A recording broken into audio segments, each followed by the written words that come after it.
in various national international projects. My first assignment was with United Nations project in Ghana, Africa, and then in 7 years of serving, my last assignment was with State Bank of Pakistan and other 5 private banking. That was a project of data repository project. And if you talk about my educational background, so but I did my graduation from GC University Lahore. After that, MPhil from Lahore School of Management. My graduation was in economics, and MPhil was in project management. And my PhD is in progress, that is in public policy.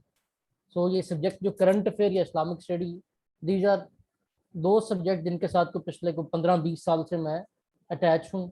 और as a mentor for CSS and PMS, I am teaching this subject from 2014 onwards. Means तकरीबन को 7 साल हो चुके हैं इसको. So let's start जी. Academic introduction आप सबके पास सेमिनार में हो चुका है. आज की हमारी ट्रायल क्लास है CSS और PMS के लिए, करंट अफेयर्स के लिए. और एट द स्टेज जहाँ पे आज आप लोग बैठे हैं, आज से कुछ साल पहले हम भी उसी स्टेज पे बैठे थे. और बेटा सबसे बड़ी जो प्रॉब्लम इस सब्जेक्ट में आती है वो ये आती है, if we are specifically talking about current affair for CSS, कि इसके लिए स्टूडेंट्स की स्ट्रेटजी ठीक नहीं होती. Mean students don't know that from where to start preparation, where we are going and where we have to end this preparation for a good marks. And the reason is पढ़ना कहाँ से है ये नहीं पता. होता क्या है, ऑब्सोल्यूट गाइड्स मार्केट से परचेज करते हैं, ऑब्सोल्यूट डाटा होता है. तो एज यू ऑल नो, जैसा इनपुट होता है वैसा ही आउटपुट होता है. So if you want to score good marks in the present scenario of CSS, so it's a dilemma that even 12 paper including English essay, including English phrases, can't be clear if your current affair is not strong. जैसा कि आपने देखा है कि last 2 years के paper से हर paper में examiner directly या इनडायरेक्टली आपको करंट अफेयर का सवाल पूछ रहा है, और उसका जवाब तभी मुमकिन है जब आपके इस सब्जेक्ट पे ग्रिप होगी. और किसी भी सब्जेक्ट पे ग्रिप के लिए आपको उसके बेसिक जार्गन को समझना पड़ता है. सो फॉर दिस टारगेट जिसकी हम बात कर रहे हैं, we are coming towards this part. ये बच्चे हमारे बेसिक लेक्चर्स की सीरीज है जो कि आपके अब इंशाल्लाह ताला after Eid I think first से आपके लेक्चर स्टार्ट करेंगे, क्योंकि अभी ईद के दिनों में ये हफ्ता तो आपका गुजर जाना है. इस दौरान ये है कि एनरोलमेंट्स आपकी होती रहेंगी. जिन्होंने एडमिशन लेना है in during this Eid days, उनको 50% ऑफ भी दिया गया हुआ है, जस्ट बिकॉज कि हमने 25 पीपल्स का एक स्लॉट मैक्सिमम रखना होता है. ठीक है, हमारी मानूर हमारे लास्ट ईयर की स्टूडेंट है, माशाल्लाह दोबारा प्रिपरेशन कर रही हैं फॉर सेफ साइड. ठीक है, तो हमारी यही स्ट्रेटजी है कि 1-on-1 स्टूडेंट्स को अटेंशन मिले, और उसके लिए हमने यही रखा है कि अभी भी हमने इसलिए 50% ऑफ करके, कोई जो मुल्की हालात है वो हमारे सामने ही है, और ऑन कैंपस भी हमारा चल रहा है, ऑनलाइन भी चल रहा है. But the basic purpose of this online session is not just to you can say it's not a business perspective. The basic purpose is कि आप लोग जहाँ दूर दूर बैठे होते हैं तो आपको अर्बन सेंटर में आए, फिर अपनी हेल्थ इश्यूज की तरफ भी आए, फिर फाइनेंशियली भी उन चीज़ों को जाए, तो आपको कम से कम जो है वो बेरअप करना पड़े. तो हमने जो उसके लिए आपकी स्ट्रेटजी बनाई है, नवीद बेटा हमारे जो कैंपस हैं वो ऑन कैंपस क्लासेस भी फर्स्ट से स्टार्ट है. कैंपस हमारे दोनों गुलबर्ग वाले भी ऑपरेशनल हैं, जॉर्ज टाउन वाले भी ऑपरेशनल है, और इस्लामाबाद में क्लासेस जौन सी हैं इंशाल्लाह अजीज वो भी हमारी लाइकली 15 से स्टार्ट हो जाएंगे, डिपेंड ऑन गवर्नमेंट पॉलिसी, क्योंकि अभी फिर लग रहा है कि उन्होंने लॉकडाउन कर देना. और अदर देन डैट जो आपकी ऑनलाइन क्लासेज हैं, ये अभी आपको क्लास के बाद आइडिया हो जाएगा. It will be as similar as an on campus, just as we need your devotion as our devotion is. हम यहाँ बैठ के आपको ऐसे डिलीवर करेंगे जैसे हम ऑन कैंपस में कर रहे हैं. उसके लिए जो लेक्चर्स की स्लाइड्स आपके सामने है, ये आपके लिए बहुत हेल्पफुल होंगी. What we need from you is कि ये नहीं कि आप लोगों ने लेटे हैं और टांग पर टांग रखी हो, दोस्तों में बैठे हो और लेक्चर सुन रहे हो. Just spare your time, just as you are going for any on campus class, sit in your room. क्योंकि आज माशाल्लाह I know you all people are माशाल्लाह एटलीस्ट 16 साल की एजुकेशन सबकी है. तो एट दिस स्टेज आप बच्चे को मतलब स्पून फीडिंग नहीं चाहिए होती, जस्ट गाइडेंस रिक्वायर्ड होती है. तो इंशाल्लाह we will guide you, we will choose CSS for you and give you in such a way that कि अगर आप थोड़ी सी एफर्ट करें तो आप इजीली उसको डाइजेस्ट कर सकते हो. हमारे अल्हम्दुलिल्लाह ये भी हमारी एक सक्सेस है कि अल्लाह ताला का करम है कि हमारे साथ ऐसे लोग हैं कि लोग सेमिनार करवाते हैं जो फ्रेश CSS क्लियर किया होता है, जो अभी तक खुद हनीमून पीरियड में होते हैं. हमने आपके जो सेमिनार है, हमारी फैकल्टी मेंबर में वो लोग हैं जिनकी 30-30 साल गवर्नमेंट सर्विस को हो चुके हैं, जो जो नेस्ट जैसे इदारों में पढ़ा रहे हैं और रिटायर्ड फेडरल सेक्रेटरी लेवल के या कमिश्नर लेवल के लोग हैं। तो हमने बेसिकली आपके लिए किया क्या है, even in on campus and in online session, हमने आपके लिए एक गैप को ब्रिज अप किया है। हम सीनियर ब्यूरोक्रेट्स लेके आए यहाँ पे, हम सब्जेक्ट मेंटोर्स लेके आए हैं, और हम लोग सारे मोस्टली जो गवर्नमेंट सर्विस से खुद बिलोंग करते हैं, जो यार रह चुके हैं, कोई रिटायर हो चुके हैं, जिन्होंने रिजाइन दे दिया, या अभी भी कुछ लोग गवर्नमेंट सर्विस में। और उसके बाद आपके लिए हम सब्जेक्ट स्पेशलिस्ट लेके आए हैं, क्योंकि ये वो लोग हैं जो कुछ चीजें हमसे बेहतर करवा सकते हैं, just like general science nobility portion, math, ठीक है, आईआर पोर्शन। तो इस तरह हमने उन गैप को ओवरकम कर दिया है, आपकी चीजों को हर जगह ऑर्गेनाइज कर दिया, और इंशाल्लाह in your regular classes you will observe कि यही वो चीजें जो अल्हम्दुलिल्लाह हमारे आउट क्लास रिजल्ट की सबसे बड़ी रीजन है। तो let's start from today's lecture, that is about introduction to current affairs. Current affair, जैसा कि आपको पहले बताया कि एक तो ये सब्जेक्ट वो है जो आपके कंपलसरी मार्क्स में 100 नंबर का सब्जेक्ट है। उसके साथ साथ ना सिर्फ कंपलसरी मार्क्स में 100 नंबर का सब्जेक्ट है, but if you are opting IR in your optional, तो आप ये देख लें कि वहां भी आपके यू कैन से आई थिंक 100 मार्क्स वहां से देख लें, 100 यहाँ से ले लें, तो 200 मार्क्स। अदर देन दैट जो आपके टोटल बाकी 10 पेपर बचते हैं, इंग्लिश प्रेसी को कुछ हद तक निकाल दें कि उसमें वो ऐसे को आपसे ओपनली करंट अफेयर के सवाल नहीं पूछ सकता। उसके अलावा चाहे वो ऐसे हो आज के दौर में, चाहे वो इस्लामिक स्टडी हो या कोई भी सब्जेक्ट हो, वो डायरेक्टली आपका करंट अफेयर पे डिपेंडेंट है। So first question is, what is a most successful strategy that we will opt to cover this subject. आपके सब्जेक्ट के बेसिकली 3 बेसिक पार्ट्स हैं। आप कोई भी पेपर उठाएंगे, फर्स्ट पार्ट जो पाकिस्तान इश्यूज का है, इसमें से पेपर में आपको एक सवाल मिलेगा, ठीक है। आपके पेपर में मेरा बेटा जो फर्स्ट पार्ट है उसमें से सिर्फ और सिर्फ एक सवाल आना है। So what we will do is we will discuss Pakistan issue in such a way that कि उसमें से हमारे मोस्ट इंपॉर्टेंट 1-2 टॉपिक हुए जिससे हम एक सवाल कवर कर रहे हैं। सेकंड पार्ट हमारा आ जाता है रिलेशंस का। रिलेशन में से आपके पेपर में 3 सवाल आते हैं, and for a good score you all should at least opt 2 question from this portion, ठीक है। 2 क्वेश्चन उस चॉइस में से 3 में से आप सेलेक्ट करेंगे, तो फिर आप एक हैंडसम फॉर्म में होंगे। और जो बहुत ही अच्छा पेपर, जस्ट लाइक मेरा पेपर था, तो मैंने तीनों क्वेश्चन इस साइड से किए थे, और अल्हम्दुलिल्लाह I scored 65 in this subject and 63 in IR2, ठीक है। तो ये सब्जेक्ट से हम भी गुजरे हुए, लेकिन अब थोड़ी सी चीजें चेंज हो गई हैं। मतलब 2016 के बाद जो है यू कैन से कि अब बेसिकली ये भी हो जाता है कि एग्जामिनर ने ये कर दिया कि वो 3 की जगह 2 भी क्वेश्चन यहाँ से दे देता है, ठीक है। कुछ चीजों को वो लेता है ग्लोबल इशू में।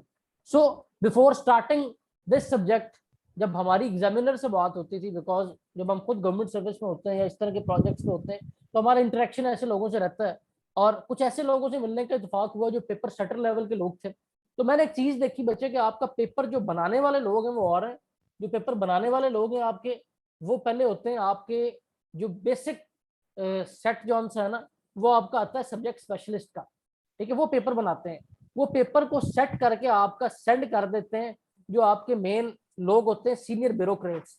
इन्होंने उनकी सिलेक्शन, यानी कि 6 पेपर उनके पास आ गए करंट अफेयर के, उन 6 में से सवाल निकाल के आपके पेपर को सेट करना है। उन लोगों से जब मैंने स्ट्रेटजी पूछी कि आपका माइंडसेट क्या होता है, how you are setting your paper, तो उन्होंने मुझे एक बड़ी गुर की बात बताई जो मैं आज आपसे शेयर कर रहा हूँ। व्हेन आई वाज स्टूडेंट ये चीज हमें नहीं बताई गई थी, and that is that if your syllabus is of 100 marks, examiner will divide this 100 marks into 3 basic issues. ये तो वो पार्ट जो आपको नजर आ रहा है। First will be your national affair, other will be your regional affair, and third will be your international affair. ये syllabus outline वो है जो FPSC की रिकमेंडेड है। बट होगा क्या, एग्जामिनर जब सवाल देगा तो बच्चे वो आपको एक सवाल दे देगा आपके नेशनल अफेयर में से, 2 से 3 सवाल रीजनल से, और 2 से 3 सवाल आपके इंटरनेशनल से। So what examiner will expect from you is कि आपने वही बात के 2 सवाल आप टच करें एटलीस्ट रिलेशंस के लाजमन, और एक एक सवाल तो एटलीस्ट आप इन पार्ट्स का टच करें। जस्ट लाइक आपका लास्ट एक पेपर था जिसमें उसने इंडियन ओशन के बारे में सवाल पूछा हुआ था। Now Indian ocean is not directly attached with any of this main domain, but this question is of such a type कि आपका नेशनल, रीजनल, इंटरनेशनल सब उसमें इंक्लूड है। सो आज वो दौर गुजर गया बच्चे कि आप मार्केट से गाइड खरीदे, या वो जो पुराने बाबे आपको नोट्स देते हैं जस्ट उनसे पढ़ें तो आपका पेपर क्लियर हो जाए, बिल्कुल भी ऐसा नहीं होगा।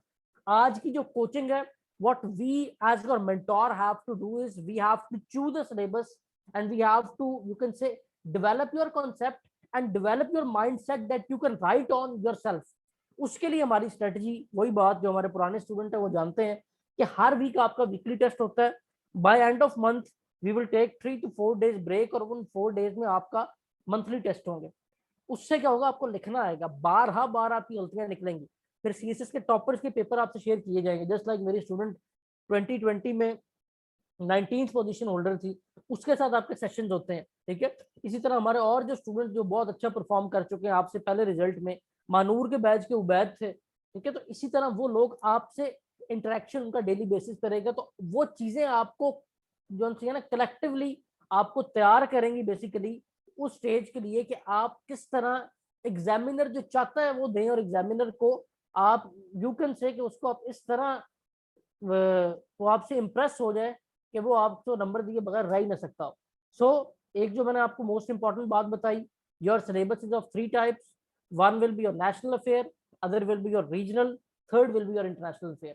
और आपने देखें, when I was on the first assignment on UN project in Africa गाना, तो हमारे जो प्रोजेक्ट डायरेक्टर थे वो एक बात कहते थे कि your half work is done when you organise your work. So your first lecture we are organising your work in such a way, अगर ये ऑर्गेनाइज हो गया तो इंशाल्लाह लजीज आपके लिए इस टारगेट को अचीव करना आसान हो जाएगा. तो फर्स्ट जो हमारा पाकिस्तान का पार्ट है उसमें जो चीज़ें हमें रिक्वायर्ड है, that are political issues, economic issues and social issues. अब डायरेक्टली एक ज़माना था, हमारे वाला जो ज़माना था, सवाल आ जाता था Pakistan is suffering from a lot of economic problem, discuss या एलाबोरेट, वो ऐसी बात कह देता था. अब वो दौर चले गए. अब जो सवाल आपका यहाँ से आएगा वो, अब लास्ट आपके पेपर में एक सवाल आया था इंस्टीट्यूशनल इम्बैलेंस पे. ठीक है, अब इंस्टीट्यूशनल इम्बैलेंस का जिसको पता नहीं है, वही बात कि ये प्रॉपर जार्गन है इस सब्जेक्ट का, जिसको नहीं पता होगा उसको ये नहीं पता चलेगा ये इकोनॉमिक के बारे में पूछ रहा है, पॉलिटिकल के पूछ रहा है, सोशल के बारे में पूछ रहा है. So now examiner are arranging paper in such a way that कि आपकी कोई डोमेन ऐसी ना रहे जिसको आपने कवर ना किया हो. सेकंड पार्ट आपका आ जाता है रिलेशन. अगेन ये आपका रीजनल का पार्ट है. पाक इंडिया, पाक चाइना, पाक अफगान, पाक ईरान, पाक US, these are basic 5 key ingredients that are very important for your whole CSS. ठीक है, स्पेसिफिकली पाक चाइना, पाक यूएस, इससे आपका 12 बार पढ़ना पड़ेगा. कभी ट्रेड की सूरत में, कभी टेररिज्म की सूरत में, कभी पीस टॉक की सूरत में, कभी क्लाइमेट चेंज की सूरत में. मतलब ये क्वेश्चन रिपीटिवली मुख्तलिफ पेपर में पूछे जाएंगे. नाम उसी पेपर का होगा लेकिन सवाल ये करंट अफेयर का होगा. अब प्रेजेंट जिस तरह पाक अखवान इशू चल रहा है, जिसको अभी हम आगे फॉर्मली पढ़ेंगे after 15 to 20 minutes just as a trial session. ठीक है, इस इशू में आप देखेंगे कि ये इशू वो है जो इस साल के पेपर में रिपीटिवली आएगा. ना सिर्फ आपसे ये इशू पूछा जाएगा करंट अफेयर में, बल्कि आप देखेंगे ऐसे में भी कोई ना कोई इससे रिलेटेड एक टॉपिक जरूर आएगा, पाक अफेयर में भी जरूर आएगा. सो ये वो चीजें हैं जिनको हमने लाजमन अपने फिंगर टिप्स पे करना है if we want to secure good marks and good education in the CSS. So this journey is a bit based on your English language and your current affair और general knowledge. ये दो चीजें अगर आपकी मजबूत हैं तो बेटा फिर ये मंजिल आपके लिए बहुत आसान है. और अगर ये दो चीजें आपके लिए मजबूत नहीं है, आप ये एग्जाम कभी भी क्लियर नहीं कर सकते. ठीक है. Third is issues. Nuclear issue चल रहा है, पैलेस्टाइन इशू चल रहा है, टेररिज्म का इशू खत्म हो गया था, दोबारा तालिबानाइजेशन में शुरू हो जाना है, ग्लोबलाइजेशन है, फिर उसके बाद क्लाइमेट चेंज का इशू चल रहा है. ठीक है, तो ये वो चीजें हैं जिनको हम डिस्कस करेंगे इन फर्दर डिफरेंट लेक्चर्स, जिनके आपको कंप्लीट नोट्स भी प्रोवाइड किए जाएंगे. लेकिन इनमें से मोस्ट इंपॉर्टेंट मैं आपको खुद बताऊंगा. जस्ट एज इस टाइम इंटरनेशनली देखा जाए तो सबसे इंपॉर्टेंट पैलेस्टाइन इशू चल रहा है, ग्लोबलाइजेशन का चल रहा है और क्लाइमेट चेंज का चल रहा है. इन तीनों के बारे में ही ज्यादा क्वेश्चन आने. वो यूएन का रोल इनके बारे में पूछ सकता है. ठीक है, या वो एक सिनेरियो ऐसा क्रिएट करता है सवाल में जो आपका नेशनल भी रहता है और इंटरनेशनल भी हो जाता है. अदर जोन से मिडल ईस्ट क्राइसिस, ये आपका बहुत इंपॉर्टेंट टॉपिक है क्योंकि आपको पता है middle east is under continuous disturbance from at least previous 2 decades. ठीक है, जस्ट बिकॉज यहाँ पे एक पॉलिटिक्स है that is called as oil politics, जिसको अभी हम ग्लोबल मैप पर जाकर डिस्कस करेंगे. अभी मैंने आपको पहले ये बताया है कि हमें पेपर के लिए करना क्या है टू क्लियर दिस एग्जाम. ये आपका पाकिस्तान का मैप इस टाइम आपके सामने है. इस मैप की जगह हम पूरा ग्लोबल मैप खोल लेते हैं. जैसे कि मैंने आपको स्टार्ट में भी बताया बेटा कि जो हमारा as an examiner as a mentor mindset है, we are going to target 3 domains: national, regional, international. Keep in this mind and come towards this map now. Currently we are sitting in Pakistan, and Pakistan के लिए सबसे पहले चीज जो आपके लिए जरूरी है, वो जो फर्स्ट आपका बेसिक लेक्चर जो अभी स्टार्ट होने जा रहा है। अच्छा, जो चीजें मैं बोल रहा हूँ आपको लिखने की जरूरत नहीं है, ये सारी लिखी लिखाई अभी आपको इन स्लाइड्स में मिल जाएंगी जो मैं आपके साथ पहले शेयर कर रहा था। ये 123 स्लाइड्स हैं, इसके अंदर एफपीएससी रिकमेंडेड बुक्स का मेरा बेटा सारा डाटा मौजूद है। बिल्कुल आपको कुछ भी लिखने की जरूरत नहीं आसिफ बेटा, सारी चीजें आपको इन स्लाइड में ऑर्गेनाइज्ड मिल जाएंगी। बाद में आपको बताएंगे जिस तरह आपने आर्टिकल रीडिंग करनी है और उसके बाद आपने इसको रिप्रोड्यूस करना है।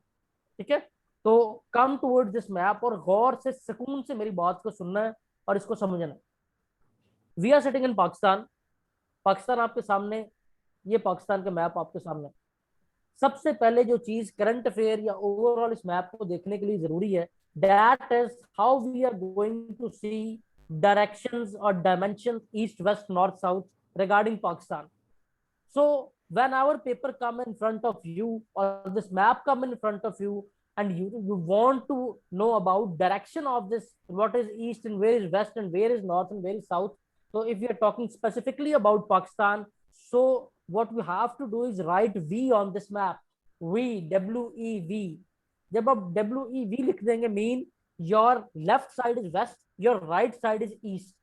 So it's the simplest hint that in such a way you can memorize how you can see these directions. So west side पे पाकिस्तान के अफगानिस्तान और ईरान है, नॉर्थ साइड पे आपके China, central Asia, Russia,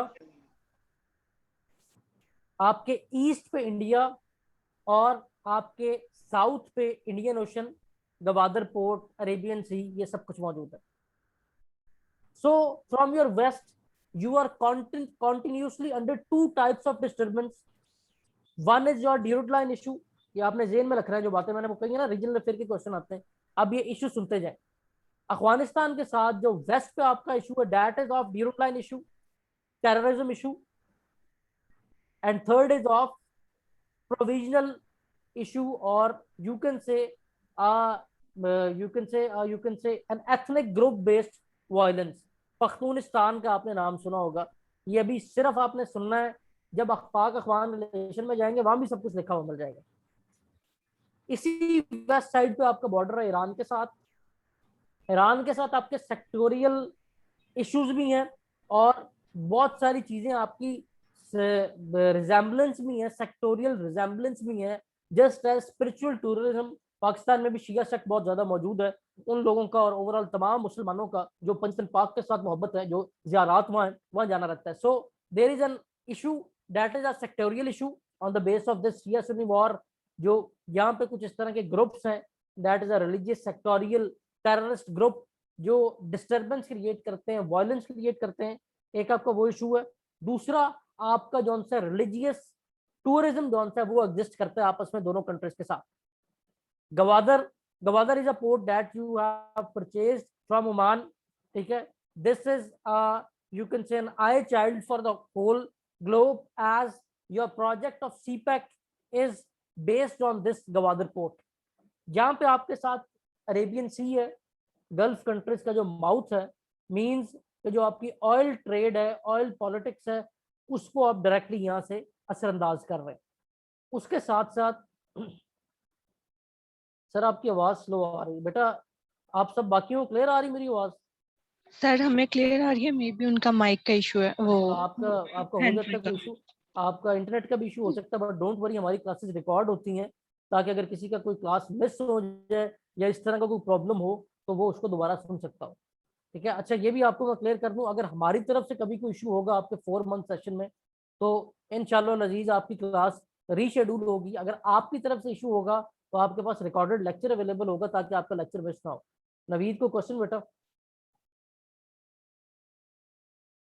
hand raise किया नवीद ने. यार question आप लिख के कर लें, बाकी फिर मैं लास्ट में आपके क्वेश्चन लूंगा.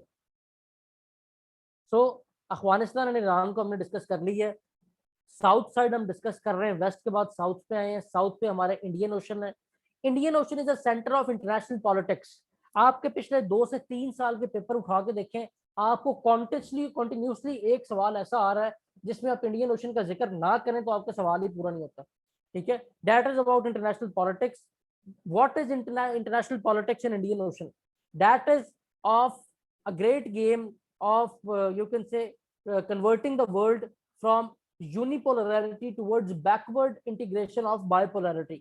Unipolarity means that पूरी दुनिया पे इस टाइम एक सुपर पावर है after world war and the war of clash of capitalism and communism, जिसका नाम अमेरिका है। तो अगेन इस टाइम जो इकोनॉमिक पावर, जो इमर्जिंग इकोनॉमिक पावर है, उसका नाम चाइना है। और जिससे अमेरिका को ये थ्रेट है कि अगेन पूरी दुनिया में एक न्यू कोल्ड वॉर स्टार्ट होगी, जो अब स्टार्ट हो भी आहिस्ता आहिस्ता रही है, of this China and America for changing the status of world for unipolarity, यानी कि एक सुपर पावर की जगह वो बायोपोलरिटी पे जाएगा, यानी कि China will also be a global power, और उसके बाद शिफ्ट हो जाएगा again unipolarity in terms of China. ठीक है, तो ये इंडियन ओशन इसलिए इंपॉर्टेंट है क्योंकि चाइना की trade, oil trade from this Arab country toward China, and Chinese export for this Arab market or Middle East is totally based on the interruptless trade from Indian Ocean, South China Sea and this Arabian Sea. ठीक है जी। अब इसके लिए China John है इस root को secure बनाने के लिए, क्योंकि यूएस यहाँ से कॉन्टिन्यूसली कोशिश करता है चाइना को नुकसान पहुंचाने की, चाइना इन्वेस्ट कर रहा है जस्ट लाइक सीपैक, OBOR। ठीक है, इसी तरह उनका बांग्लादेश के साथ भी प्रोजेक्ट है, उसका म्यांमार के साथ भी प्रोजेक्ट है, श्रीलंका में भी उनका पोर्ट है। अब आगे उन्होंने ये जो चाबहार पोर्ट है इसमें भी इन्वेस्ट कर रहे हैं just to secure its trade. As you all know that development of any country is totally based on its economy, and जो चाइनीज इकोनॉमी है ये टोटली बेस्ड करती है इंडियन ओशन पे, क्योंकि जो सारी ऑयल ट्रेड है वो यहाँ से हो रही है। तो चाइना अब उसके लिए अल्टरनेट सेफेस्ट रूट कौन से वो एस्टेब्लिश कर रहा है जस्ट बिकॉज कि अपनी ट्रेड को सिक्योर कर सकता हो। इसके साथ साथ साउथ के बाद आ जाते हैं हम ईस्ट की जानिब। आपके ईस्ट पे इंडिया है जिसके साथ आपका LOC border continuously from the day of independence till now you are under you can say such a roller coaster कि आप कोई एक दिन के रिलेशन आपका स्टेबल है तो 10 दिन के लिए आपका अनस्टेबल है। इन हिस्ट्री कोई ऐसा आपका पूरा साल नहीं मिलता जब आपका स्टेबल रिलेशन हो। ठीक है, जहां से आपका बलूचिस्तान इंसर्जेंस का भी इशू, अब रिसेंट आप जिस तरह देखें वेरी रिसेंट करंट अफेयर, तो इमरान खान ने रिसेंट जो उनसे एक टॉक थी उसमें भी जो उनकी इस तरह के जो जो ग्रुप्स हैं टेररिस्ट ग्रुप उनका जिक्र किया। ठीक है, तो कॉन्टिन्यूस प्रॉब्लम आपको रहती है अपने ईस्टर्न बॉर्डर से। अपर साइड आपकी आ जाती नॉर्थ, नॉर्थन साइड में आपके पास चाइना है, चाइना के बाद सेंट्रल एशिया है। Central Asia contains basically 12 landlocked countries. Landlocked countries are those countries that do not access by water in their neighborhood. ठीक है, उनके नेबरहुड पे हर तरफ जमीन होती है, जमीनी रास्ते होते हैं। इसमें फर्दर एक कॉन्सेप्ट आता है डबल लैंडलॉक का, वो कंट्रीज होती हैं जिनके साइड पे भी जो कंट्री हो वो भी लैंडलॉक हो, जस्ट लाइक ये कजाकिस्तान के साथ को देख लें, उज्बेकिस्तान को देख लें, जिनका कुछ समुद्र के साथ एक्सेस नहीं हो रही होती। ठीक है, तो बेसिकली जो आपका ये पार्ट है जहां आपके पास बहुत सारी अपॉर्चुनिटीज है। So opportunities for you exist in north and south and threat for you exist in east and west. Is it clear? किसी का कोई सवाल यहां तक? You may ask, you may unmute yourself and ask verbally और you can type over here अगर कोई सवाल हो तो। तो ये तो बेटा एक ब्रीफ ओवरव्यू हो गया आपके रीजन का जिसमें आप बैठे हैं कि how this regional affairs are going on. अब इसके साथ मैं एक और चीज क्लियर कर दूं कि आपका जो MCQs है वो भी 20 मार्क्स का पार्ट होता है। These 20 marks part is very important. इसमें आपसे वो एक आधा सवाल पूछ लेता है कैपिटल्स के बारे में। वो कैपिटल भी आपसे इन्हीं तान तान वाली कंट्रीज के मोस्टली पूछता है। बेसिकली देयर आर 29 कंट्रीज जिनके कैपिटल पूछे जाते हैं, या ये सेंट्रल एशियन कंट्रीज, या ये ईस्ट जो यूरोप की कंट्रीज हैं जिन्हें बाल्टिक स्टेट कहते हैं, या लीस्ट डेवलप अफ्रीकन कंट्रीज। तो ये 29 कंट्रीज बनती है जिनके कैपिटल याद रख लें तो एक नंबर आप सिक्योर हो जाता है। और एक नंबर का सिक्योर होने का मतलब ये है कि हो सकता है कि आप कस्टम ग्रुप से इंशाअल्लाह अजीज DMD जिसका प्रेजेंट नाम पैस है उसमें फॉलो करते हैं। सो हमने इस तरह जो है ना वो यू कैन से एरर फ्री जो सी प्रिपरेशन करनी है, जिसमें हमने कोई एक भी लूप होल नहीं छोड़ना जहां से हमारा नंबर गिर सकता हो। इन दिस वे मैं अपने स्टूडेंट्स को कहता हूँ कि अगर मेरे 65 मार्क्स थे तो आपके 65 से ज्यादा हो, ये काम है। क्योंकि वहां तक तो जो एफर्ट जिससे मैं पहुंच गया हूँ वो सब कुछ तो मैं आपको दे ही रहा हूँ ऑलरेडी। आपको वो तरीका बता रहा हूँ, वो आपको टेक्निक दे रहा हूँ, आपको वो हर चीज प्रोवाइड कर रहा हूँ। ठीक है, तो इनशाला your target should be to chase this 65 and go upward. जो स्टूडेंट्स के आते हैं, लास्ट बैच में मेरी स्टूडेंट के 67 आए हैं। ठीक है, तो इनशाला आई होप कि आप में से भी ऐसे लोग निकलेंगे जो 2022 में मेरा ये रिकॉर्ड कायम रखेंगे। एक मेरा पंजाबी का रिकॉर्ड है 83 का, वो मैं चाहूँगा कि आप लोग इंशाल्लाह लजीज तोड़ें और आगे की तरफ चलें। फरखंदा, मॉक में मेरे स्कोर की बात कीजिए, मॉक मैंने बिल्कुल दिए थे, मॉक का मुझे याद नहीं है, लेकिन मॉक में मेरा स्कोर अच्छा ही रहा था। मतलब कंपैरेटिवली सब मॉक हमारे वैसे बेटा टच भी नहीं हुए थे। जिस तरह कहते हैं ना कि बंदा बहुत नीयत से चेक करता है, वो बस हमें उनको एज सच सिर्फ जनरल ब्रीफ टच करते थे। एज सच इन डिटेल जैसे हम चेक करते हैं वैसे हमारे चेक नहीं होते। जस्ट आपको यही बताऊं, जो मैं आज आपको लेक्चर दे रहा हूँ इसके लिए मुझे 100 ईयर की हिस्ट्री पढ़नी पड़ी थी। पंजाब यूनिवर्सिटी के बड़े मशहूर टीचर थे जिनसे करंट अफेयर के मैंने लेक्चर्स लिए थे। ठीक है, अब भी बड़े रिनाउंड टीचर हैं, लेकिन वो हमें ये चीजें नहीं क्लियर कर पाए थे कि ये how this world politics is revolving. ठीक है, तो हमें कैपिटलिज्म कम्युनिज्म को समझना पड़ा, वर्ल्ड वॉर्स को पढ़ना पड़ा, कोल्ड वॉर को पढ़ना पड़ा, जो सारा अब आपको फर्स्ट लेक्चर में चीजें बता रहा हूँ। उसके बाद हम इस काबिल हुए कि हम उन चीजों को समझ सकें।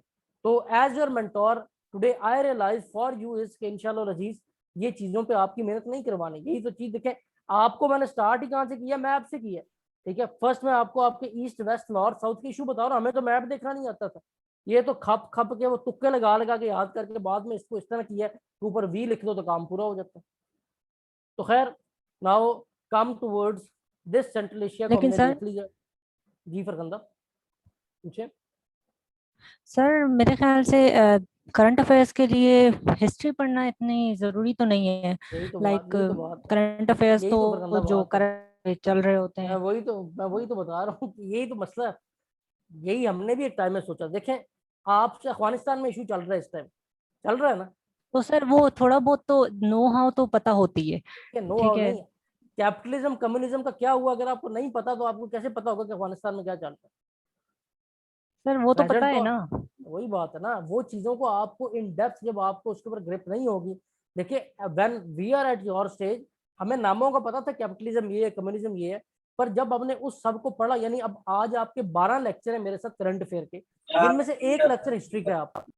ठीक है, उस एक लेक्चर से मतलब आपके बाकी 11 लेक्चर जो से वो इतने आसान हो जाएंगे कि things will be on your finger tips. तो अगर हमें वो एक लेक्चर मिल जाता तो होना क्या था, एक लेक्चर से सर का तो कुछ नहीं जाना था ना हमारा कुछ जाना था, बट हमें जो खुद 10-15 दिन पढ़ना पड़ा वो नहीं पढ़ना पड़ा था। हो सकता है आपको पता हो कोल्ड वॉर का, या आपको पता हो मल्टीपोलर वर्ल्ड सिस्टम का, दूसरों को ना पता हो। पता भी होता है, जो पॉलिटिकल साइंस के बैकग्राउंड वालों ने पता होता है। तो उस एक लेक्चर से जी उनका सर। भी रिवाइज हो जाता है, और जिनको नहीं पता उन्हें पता चल जाता है। सर मैंने अपनी प्रिपरेशन के दौरान हिस्ट्री ऐसा नहीं पढ़ी, हाँ, लेकिन आपका एक पॉइंट है यहाँ पे कि जिनका पॉलिटिकल साइंस का बैकग्राउंड हो। हम्म। तो मेरा बैकग्राउंड पॉलिटिकल साइंस का है, तो तो बस शायद इस वजह से फिर दूसरों का क्या कसूर है, फिर वो देखे ना कि मतलब आपको तो चीजें पता ही होनी। अभी तक मैंने जो लेकिन टर्म सर यूज किए एज हैं। सच जब क्वेश्चन अटेम्प्ट करने की बारी आती थी तो एज सच हिस्ट्री का कोई वो इतना रोल नहीं होता था। हाँ, ये कि आइडियाज को या फिर सॉल्यूशन प्रपोज करने में पर थोड़ा खंदा बहुत। बेटा, इस टाइम पता क्या है, इस टाइम इट्स लाइक जी दिस कि आप कहें जी हमने मास्टर्स कर लिया, उसमें एबीसी का तो कोई रोल नहीं था।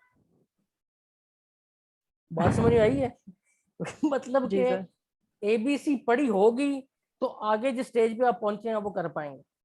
देखिए, ये एबीसी आम स्टूडेंट को नहीं आती। देखिए, आपका बैकग्राउंड है पॉलिटिकल साइंस का, अब एक बच्चा जिसका इंग्लिश का बैकग्राउंड है, मेरा इकोनॉमिक्स का बैकग्राउंड था, भाई मेरी बना जाने कैपिटलिज्म कम्युनिज्म क्या था।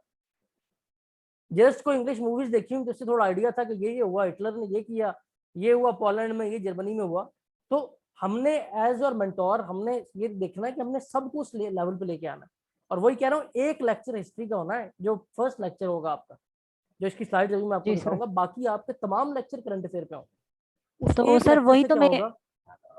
मैं असल में मेरा पॉइंट ये है कि हिस्ट्री का सुपरफिशियल टच जरूरी होता है, लेकिन यहाँ पे मैंने ऐसे ही है। स्टूडेंट्स को अक्सर देखा है, वो क्या करते हैं कि हिस्ट्री में ही लग जाते हैं, फिर उन्हें नहीं पता नहीं नहीं नहीं होता उसको करंट से रिलेट नहीं नहीं, कैसे बिल्कुल करना है। बिल्कुल बिल्कुल, ये तो बेसिक काम है, आपने रिलेट कैसे करना है।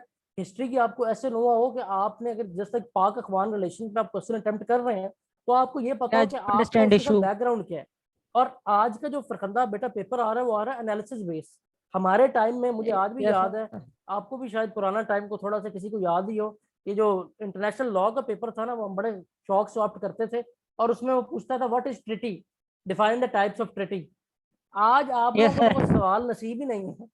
आज वो यस सर, इस आजकल तरह तो एनालिसिस बेस्ड क्वेश्चन देता है कि आप लोग तो कुछ कर ही नहीं सकते। और उसके लिए जब हम अपनी स्ट्रेटजी नहीं बदलेंगे, ठीक है, हम आपकी क्रिएटिविटी डेवलप नहीं करेंगे, आपको रिलेट करना नहीं सिखाएंगे, लिखना नहीं सिखाएंगे, आप पुराने नोट्स की बेस पे फेल हो जाएंगे और कुछ नहीं होगा। सर मैंने प्रिपरेशन की थी ये लास्ट ईयर और दिया है 2021 में।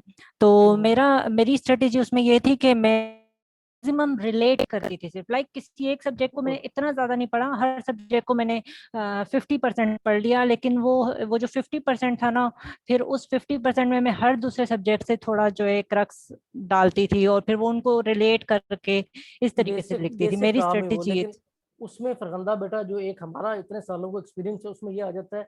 मैंने आपको पहले भी एक बात की, शायद अब तब थी या नहीं, जैसा इनपुट वैसा नहीं। आउटपुट। देखें, ये जी अभी देखें मैं आपको पढ़ा रहा हूँ ना, पढ़ाते भी किताबें मेरे सर पे पड़ी हैं, ठीक है, मैंने जी सर। सोना भी है तो मेरे सर पे किताबें, मतलब एट दिस स्टेज जब मुझे इन किताबों से कोई लिंक नहीं है, लेकिन वो एक ऐसा उसका शौक पड़ चुका है तो उसके बगैर सर्वाइवल ही नहीं है। होता क्या है कि जब चीजों को साथ साथ आप नॉलेज बढ़ाते जाएंगे ना तो लिखने में फर्क आ जाता है। यकीन करें, दूसरी जो इसका एंगल है कि एग्जामिनर के पास हार्डली 5 मिनट्स होते हैं आपका पेपर चेक करने के लिए। 5 मिनट्स सर। में at this stage when we are your mentor, हम क्या करते हैं बेटा कि हमें आपका जब पेपर आता है ना, मेरा पुराने स्टूडेंट मानूर यहाँ मौजूद है, इसने भी आपके साथ ही अटेम्प्ट दी हुई, हम आपका पेपर की जी हेडिंग देख के बता देते हैं आपने किसी गाइड से पढ़ा है, किसी फॉरेन ऑथर की बुक से पढ़ा है, किसी लोकल ऑथर को कंसिडर किया है। सबसे ज्यादा आपका बेड़ा गर्क करती है जो अकेडमीज की गाइड्स है, वो तो पैसा कमा लेते हैं, बेड़ा गर्क हो जाता है। जी सर। हमारे अपने नोट्स हैं, अपनी गाइड्स हैं, हम स्टूडेंट्स को कहते हैं और हम ये भी कहते हैं कि हमने नहीं लेकिन देनी, जस्ट ये बेस बुक है, अगर आप में से कोई बहुत ही वीक है तो जस्ट इसको पढ़े फॉर नॉलेज, बाकी सब कुछ हमने फ्री सर करवाना है आपको।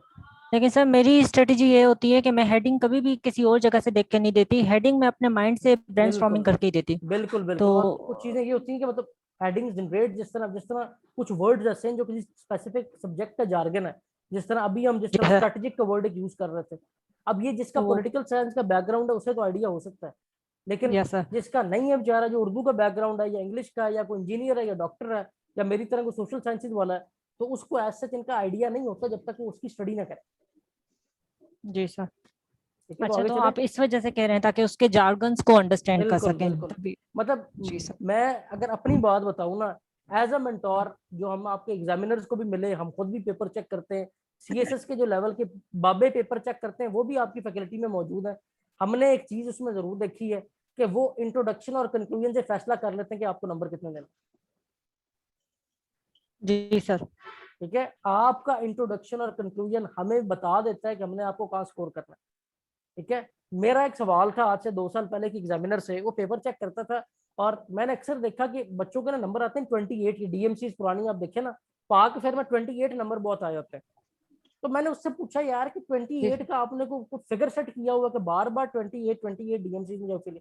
उसने कहा जी हम देखते हैं गाइड्स का जिन्होंने पढ़ा होता है हम उनके 5-5 नंबर लगाते हैं चारों क्वेश्चन में, और आगे किसी के 7-8 एमसीक्यूज ठीक हो जाते हैं जो जनरल है, और उनके नंबर 28 आ जाते हैं। और अगर सर किसी ने गाइड वगैरह से नहीं पढ़ा हो, मतलब अपनी देखिए एनालिसिस बिल्ड की एनालिस्ट, हो, तो अब उसके कितने मेरी मार्क्स स्टूडेंट आते हैं? जो 2020 में 19th पोजीशन ली उसने, डॉक्टर जैनब ने, उसको आप देखें, वो सिर्फ हमारी स्ट्रेटजी जिस तरह मानूर को पढ़ाया इन लोगों को, इनको कोई गाइड्स नहीं, कोई हमने किताबें नहीं बेची, हमने आपके लिए एफर्ट करके ये स्लाइड्स बनाई हैं जो आपके पास ये आपके सामने इस टाइम।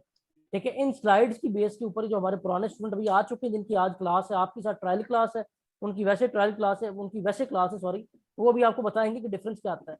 इन डाटा के साथ आगे आर्टिकल्स वगैरह पढ़ के जो हमने दिया, उसके साथ हमारे स्टूडेंट अल्हम्दुलिल्लाह टॉप मोस्ट पोजीशन में आ रहे हैं।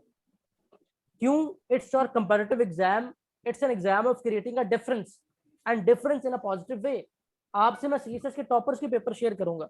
देखिए हमारे फैकल्टी मेंबर हैं डॉक्टर हसन इकबाल, उनकी बेटी है महीन हसन जिसने इस टाइम फर्स्ट पोजीशन ली। मैं उसको आपके पेपर आपको दिखाऊं, उसके आप हैरान हो जाए कि these are basically simple paper. अवैध जॉन सा, ठीक है, अवैध भी बहुत रिस्पेक्ट करता है, जस्ट एज अ स्टूडेंट है, पढ़ा तो मुझसे नहीं, लेकिन आगे गाइडेंस वो लेता रहा है, ठीक है। उसके पेपर्स मेरे पास पढ़े हैं, आप देख लें, सर मैंने देखे हैं ठीक है। You papers। कांट इमेजिन कि वो कितने सिंपल वो लिखे जाते हैं, ठीक है। जी तो ये देखें, ये डाटा आपके पास इस तरह आएगा, जितनी मैं हिस्ट्री की बात कर रहा हूँ ना बेटा, ये देखें, ये वो हिस्ट्री है, ये वो कि जिस तरह फरखंदा को पता है बाकियों को नहीं पता, तो उन सबको भी जब ये पता लग जाएगी तो होगा क्या कि इसके बाद जो भी रिलेशन पढ़ेंगे उन्हें ज्यादा पीछे बैकग्राउंड में जाने की जरूरत नहीं, उन्हें पता है पूरी दुनिया में क्या हुआ लास्ट 100 ईयर।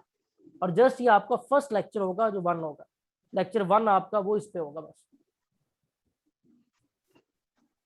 ठीक है जी, क्लियर। और किसी का कोई क्वेश्चन? मानूर, आपने भी हैंड रेज किया। सर एक सवाल और सर है मेरा। जी मानूर आप पूछ लीजिए पहले। नहीं, मैंने क्वेश्चन तो नहीं करना, मैं यहाँ पे आपकी बात को आगे करूँगी। मैंने भी 2021 के अटैम्प्ट दिए है और विजन से तैयारी करके दी है, और हमारी स्ट्रेटजी और आई थिंक आपके पेपर में और हमारे पेपर में बहुत ज़्यादा डिफरेंस होगा। वो आपको अभी ही पता चल जाएगा, जस्ट बिकॉज ऑफ जब सर आपको रेफरेंसेस देंगे देन आपको पता चलेगा कि उसमें क्या डिफरेंसेस होते हैं। बिल्कुल हमने फरखंदा, हम ये क्या भी लिख के बिल्कुल आए हैं और मानूर, आप ये क्या भी लिख के आपने आए अच्छी हैं। बात कही है। अच्छा फरखंदा, एक और भी डिफरेंस आ जाता है, वो आ जाता है रेफरेंसेस का, जो मानूर ने बात की। हमने आपके लिए अगर ये सब पढ़ा है ना, तो इसके एंड पे भी रेफरेंस मौजूद है। हम आपको खुद भी बुक्स का बता रहे होंगे, मतलब आप वहाँ हवा में तीर नहीं चलाएंगे। आपने जब लिखना है ना किसी बात को, सर आपने हेनरी किसिंजर से, या डिप्लोमेसी की बुक है, या ये कार्स के बुक्स के रेफरेंस देने, या आपके रिकमेंडेड जो बुक है, इस तरह पॉलिटिकल इकोनॉमी के बारे में एक बुक है इसकी आपकी अकबर जैदी की, तो बेटा जब उनके रेफरेंस दे देते हैं ना, उस पर एग्जामिनर पे बहुत पॉजिटिव इंप्रेशन जाता है। फिर कोटेशंस, ठीक है, जब हम कोटेशन वहां से यस निकाल के सर, एक्चुअली मैंने भी कोई वैसे हवा में तो तीन नहीं मारे होंगे, लेकिन ये जो पाकिस्तान अफेयर्स की रिकमेंडेड बुक्स हैं, जैसे Pakistan beyond a crisis state by Maliha Lodhi, और good, Pakistan a hard country, मतलब इस ऐसे ही तरह की है, बुक्स से पढ़ के मैंने इनसे रेफरेंसेस निकाल के रेफरेंसेस कोट किए मतलब हैं। बहुत ऐसे ही होता और है, ऐसे ही होता है। जी सर, और मतलब हवा में तो कोई बात नहीं की पॉइंट को सब्सटेंशिएट करने की कोशिश नहीं की नहीं, है। वो मानूर का मकसद उसमें ये फर्क था, देखें 14,000 लोग अपेयर करते हैं, हर किसी का पॉलिटिकल साइंस का बैकग्राउंड भी नहीं होता, हर कोई मतलब इतना यू कैन से एंथुसियास्टिक नहीं होता कि वो यू कैन से सब कुछ ठीक लिख रहा हो। रिलेट और कर जब सके। सभी ठीक लिख रहा है तो 14,000 की 14,000 पास कर गए। योर सर रिजल्ट वैसे रेशियो इज बिलो जीरो मैं पॉइंट जीरो जीरो टू आपकी बात परसेंट से, जी सर मैं आपकी बात से एग्री करती हूँ। एक्चुअली यहाँ पे डिफरेंस एक चीज क्रिएट करती है, वो चीज होती है रिलेट करने की कैपेबिलिटी। जितना अच्छा ऐसे आप रिलेट कर सकते हैं उतना अच्छा आप स्कोर करेंगे। बिल्कुल ऐसे। मेरी ये मेरे एक्सपीरियंस है, तो मैं बस हमने एक रिलेट और करने बात की भी कैपेबिलिटी। आपके स्टेज के लिए एक और बात भी बताता हूँ। लोग ज्यादातर इंटरव्यू की तैयारी करने जाते हैं डिफरेंट अकेडमीज में, तो वर्ल्ड टाइम्स जी के कुछ लोगों ने तैयारी की वहां से, वो हमारे पास भी है मॉक इंटरव्यू देने। अब जब वो एग्जाम जी में सर। जाके बैठे अपने इंटरव्यू में वहां पे, तो इंटरव्यू में जो क्वेश्चन उनसे पूछे गए उनके जवाब सिमिलर थे। तो एग्जामिनर ने उन्हें ये कहा कि हमें पता है आपने किस एकेडमी से तैयारी की है, जो आपके जवाब एक जैसे। सर यही चीज मैं सोच रही थी, जैसे आपने ठीक कहा है, ना कि हमने रेफरेंसेस दिए हैं, तो मैं सोची थी अगर 5,000 स्टूडेंट्स आपकी स्लाइड्स पढ़ के जाएंगे तो 5,000 ना ना, से ये होंगे वही क्या। बात है, वही मैं आपको बता रहा हूँ, अगर 5,000 पढ़ के जाएंगे तो काम खराब होगा। द थिंग इज हाँ कि तो वही क्रिएटिविटी ना। डेवलप की जाए, ठीक है। हम आपको क्या कर रहे हैं कि हम आपको बेस प्रोवाइड कर रहे हैं, एग्जैक्टली मैं उसके यही। साथ आपको आर्टिकल्स दे रहे हैं, फिर उसको चेक करके आप बता रहे हैं कि बेटा इसको ऐसे नहीं ऐसे करना है, ठीक है। फिर हमारी जो स्ट्रेंथ है, देखिए लास्ट ईयर हमारे टोटल स्टूडेंट पास आउट हुए थे 300, ठीक है। 300 के साथ हमारा रिजल्ट पासिंग परसेंटेज रहा है 37%। तो यहाँ तक काम चल जाता है कि 300 14,000 में से 300 स्टूडेंट है, काम ठीक है। पर जो अकेडमीज गाइड छापती हैं उनकी गाइड्स तो बिक जाती हैं, पर कबाड़ा एंड पर स्टूडेंट्स का हो जाता है। ये देखिए सर वो 3-4 हजार बच्चे ने नॉलेज एक ही के गाइड से अगर लिए तो ठीक ठीक है, वो बहुत मतलब अच्छा है, अगर देखें नॉलेज कहीं से गेन की जाए फरखंदा तो मैं कहती बेस हूँ। नॉलेज, मैं खुद रिकमेंड नहीं करता हूँ। वो ये एक, जो फिर वो शाहिद वजीर की सोर्स बुक एक है, ना रखे ना। सोर्स देखें, सोर्स तो आपने रखना ही गूगल है ना अपना, या स्लाइड्स गूगल, जो कोर्स रिकमेंडेड बुक है वो। जो बेस नॉलेज है ना बेटा, जिसको बिल्कुल ना पता हो, उसके लिए जरूरी है कि एक दफा जिस तरह कोई भी किताब, उसमें चाहे हमारे नोट्स ले ले, किसी की भी ले ले, उसे पढ़ के नो हो जाए। लेकिन इंशाल्लाह जो हमारा बेस लेक्चर होगा, जो आपका लेक्चर 1 होगा, इंशाल्लाह उसमें आप देखेंगे कि वो चीजें आपको वैसे क्लियर कर दी गई। जी सर थैंक यू। तो जी फरखंदा के अलावा और किसी का कोई सवाल रह गया तो वो भी पूछ लें। अच्छी डिस्कशन हुई फरखंदा से हमारी। Thank you sir. Thank you. Fawad और जाहिद भट्टी, आपके बेटा को क्वेश्चन। हैंड रेज हमें शौकिया किए हैं या बच्चे थक गए हैं, पर खंदा के सवाल ज्यादा थे। सर जी वालेकुम सलाम। जी जाहिद। सर मोहम्मद जाहिद भट्टी बात कर रहा हूँ, मोबलिंग बेंगलिया ब्रांच में मैं जॉब करता हूँ सर। गुड। शौक तो है मुझे सीएसएस करने का और ये लेक्चर भी ले रहा हूँ सर। और कुछ बुक्स भी मंगवाई हुई हैं मैंने, लेकिन हम बैकवर्ड एरिया से हैं थोड़ा, एकेडमी का मसला है मेरा सर। कोई इशू नहीं, कोई इशू नहीं, कोई इशू नहीं। ये जाहिद हमारा ऑनलाइन हो इसीलिए सकता है हम सर? सर इसीलिए कैन आई पूछे। रिप्लाई? यस जी मनूर, आप अप्लाई करते हैं। सर मैं इनको ये कहना चाहूँगी, मैंने ऑनलाइन तैयारी की थी, ठीक है, जी जी और मैडम। ऑनलाइन तैयारी का मकसद ये था कि कुछ लेडीज इश्यूज जी होते जी हैं, वो नहीं निकल सकती घर से, तो उसमें आपके पास एक इंटरनेट कनेक्शन और फोन होना चाहिए। आपको कभी भी फिजिकल क्लासेस आप नहीं याद करेंगे, आपके जब टेस्ट आएंगे ना और जब आपकी क्लास लगेगी तब आपको फील हो जाएगा कि आपके साथ क्या हो रही है। वो फिजिकल क्लास आप महसूस करेंगे कि अच्छा हुआ मैंने फिजिकल क्लास नहीं ली। जाहिद बेटा इंशाल्लाह अगर आप यहाँ पे हमारे साथ इसे ज्वाइन करते हैं, just after a month you will feel कि आपको वो इन्वायरमेंट प्रोवाइड किया जा रहा है जो फिजिकल का होता है। हमारी हर ठीक स्टूडेंट से है जो सर। मानूर बात कर रही है, 1-on-1 टेस्ट डिस्कशन होनी होती है। मैंने आपका पेपर ऑन जी स्क्रीन खोलना है, आपसे यहाँ डिस्कस करना है, बेटा ये गलती थी, इसका पेपर अच्छा है तो इसलिए, आपका बुरा तो। अकेडमी में सबसे बड़ा जो काम खराब है ना, गलती निकाल के नहीं दी जाती अकेडमी के। हमारे एजुकेशनली पूरा कैरियर ही इस तरह गुजर जाता है कि अगर कोई एक वर्ड बचपन में गलत लिखता है, मास्टर्स तक गलत लिख रहा होता है, उसे गलती निकाल के दी नहीं जाती, क्योंकि पेपर लेने के बाद समझ जाता है काम खत्म हो गया। जबकि जब तक उन गलतियों को ठीक ना किया जाए काम खत्म नहीं होता। तो सर मैं इंशाल्लाह वी विल। एग्जांपल दूं? जी बिल्कुल, दे फरखंदा।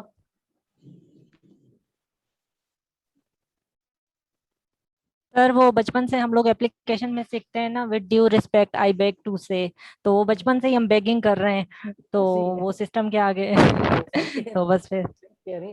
तो but these are the loopholes. और हमने इस इदारे का स्टार्ट भी बच्चे जी ऐसा किया, मतलब हम लोग अल्हम्दुलिल्लाह we all are from well settled background, well settled government seats, और हमारी कोई ऐसा इससे अर्निंग परस्पेक्टिव नहीं है। इवन के जो हमारे साथ सज्जाद भुट्टा या डॉक्टर हसन इकबाल जैसे लोग हैं, ये तो वो जो 35 साल सर्विस में रह के फेडरल सेक्रेटरी लेवल के रिटायर्ड लोग हैं। और आपके साथ सेमिनार की भी रिकॉर्डिंग आपने देखी होगी, जिन्होंने सेमिनार मिस किया है, उन्होंने बड़ा वाज़ेह ये बात की है कि आर पर्पज इज टू पे बैक टू आर सोसाइटी। ठीक है, तो हम यहाँ पे बैठे इसलिए हुए हैं कि वो लोग जो दूर बैठे हैं या जो आजकल इसको एक बिजनेस बना के just looting peoples, we are basically to defend your interest. और अल्हम्दुलिल्लाह एक बात भी मैं कहूँगा कि as a director and owner of this institution, हमारा कोई बैच भी ऐसा नहीं होता जिसमें स्टूडेंट 100% स्कॉलरशिप पर ना हो। ठीक है, हमें कोई पता लग जाए कोई यतीम है, ठीक है, या कोई अफोर्ड नहीं कर रहा, या कोई टॉपर है, हमने उसको स्कॉलरशिप पूरी 100% देनी होती। तो ये मतलब मैं इसलिए नहीं कह रहा कि मतलब इसमें को ये कोई आपको दिखाने के लिए, ये हमारा रब जानता है किस लिए, बट जस्ट बिकॉज कि आप में से भी अगर कोई ऐसा हो तो इंशाल्लाह रजीज we will completely cooperate with such student. These students are blessing for us, और ये वही स्टूडेंट है जिनके होने से हम समझते हैं कि वो एक सारा निज़ाम जो है वो अल्लाह की करम से बेहतर चलता है। आपको और सवाल पूछना तो जल्दी से पूछ लो यार, फिर मैं इस टॉपिक को थोड़ा आगे अस्सलाम लेके वालेकुम सर। चलूँ। जी वालेकुम सलाम फवाद। सर मेरा क्वेश्चन सीएसएस से तो नहीं, पर यह है कि जो फेडरल में वन पेपर एमसीक्यूज टेस्ट आती है, जैसे एफआईए की, एडी की हो गई, इंस्पेक्टर जी की हो गई, और अभी भी ये एफआईए की जॉब्स आई हैं, तो इस लिहाज से थोड़ा हमें गाइड करें इनकी तैयारी इस वगैरह। देखिए इस लिहाज का हमारे सेशन इसके भी होते हैं, अभी भी बैच हमारे चल रहे हैं। इस लिहाज से जो हमारे यहाँ पुराने स्टूडेंट हैं उनमें मुझे लुकमान नज़र आए हैं। ठीक है, लुकमान हमारे पुराने स्टूडेंट हैं। ठीक है, तो इस लिहाज से ये कि जब उसका सेमिनार होगा तो इंशाल्लाह तब हम उस पर बात करेंगे। तो मजीद आपने उसके लिए बिस्बतूल से रब्ता करें, वो इंशाल्लाह जैसे ही न्यू सेशन शुरू होता है उसमें आपको ऐड ऑन कर देंगे। अभी ओके आज हम सर, स्पेसिफिकली बात करेंगे सीएसएस पे। ठीक है सर। तो मेरे पुराने स्टूडेंट भी मौजूद हैं जिनकी अभी मेरे साथ क्लासेस चल रही हैं, उनमें अता मुझे नज़र आए हैं, नासिर भी मौजूद हैं। ठीक है, तो इनका भी मेरे साथ सेशन चल रहा है करंट अफेयर का। ये भी आपको बेहतर बता सकते हैं कि हमारी स्ट्रेटजी क्या है। तो खैर स्ट्रेटजी में अब मेरे ख्याल से अच्छी डिस्कशन होगी फरखंदा की वजह से। अब थोड़ा सा कुछ आगे पढ़ लें मेरे ख्याल से। सर मेरा एक क्वेश्चन था। यस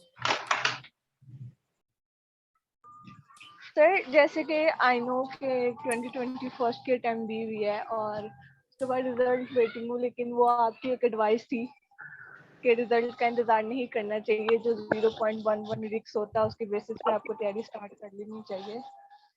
तो सर अब मुझे ये एडवाइस करें, मैं एकेडमी के सेशंस ज्वाइन करूँ कि बाय ओन करूँ इसको? अच्छा हमारी मैं ना चाह रही एक, थी आपसे पर्सनली भी इस पे बात अच्छा करना। ये मैं यहाँ पे आपको सब कुछ अच्छा किया आपने पूछ लिया। पहली बात तो ये कि जिस तरह अभी मुझसे सवाल पूछा गया है, अगर कोई सिर्फ एक सब्जेक्ट या दो सब्जेक्ट के लिए ज्वाइन करना चाहता है तो वो भी कर सकता है, मिनिमम 2 सब्जेक्ट के लिए आप ज्वाइन कर सकते हैं।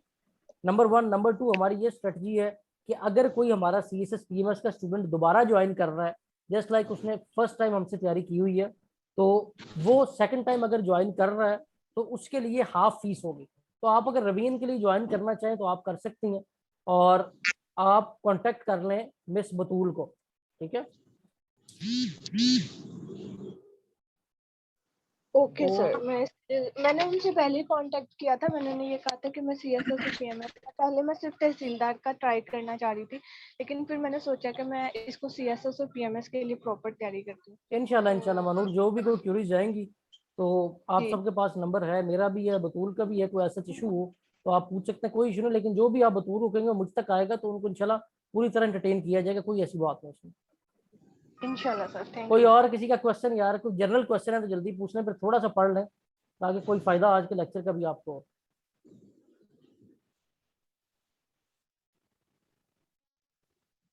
तो come back towards world map.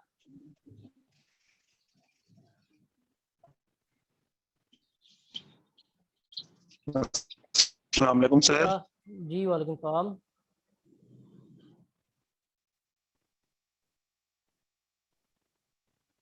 जी वालेकुम सलाम, बेटा पूछे। सर इमरान बात कर रहा हूँ। जी इमरान। सर इमरान डिस्टॉर्शन है अगर मैं आपकी वॉइस में पीएम बेटा, पी आप लिख के मैंने पूछना, शायद आपकी तरफ पहले सिग्नल क्लियर नहीं है। वन पेपर की भी तैयारी मैंने की है सर, तो अभी मेरा दिल कर रहा इमरान आप हमारे 1 पेपर के स्टूडेंट ही हैं, बिल्कुल FIA के बैच में आप थे।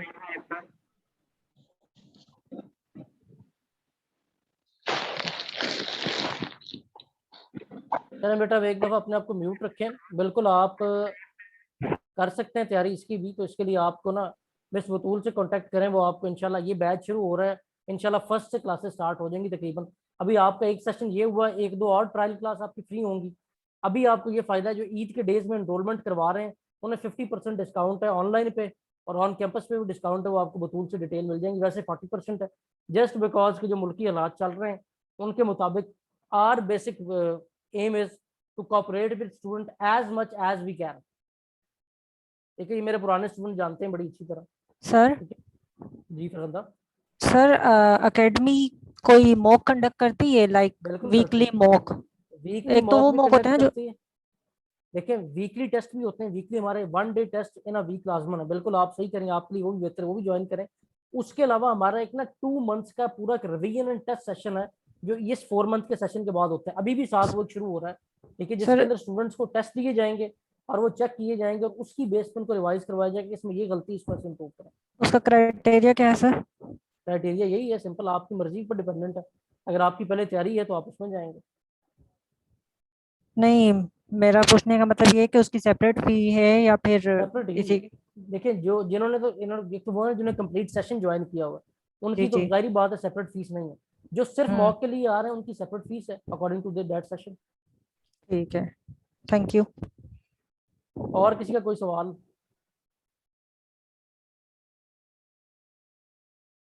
अता या नासिर, आप में से बेटा को अपने प्रेजेंट एक्सपीरियंस के बारे में बता दे। फहीम भी मौजूद है, कैसी जा रही हैं आपकी क्लासेस?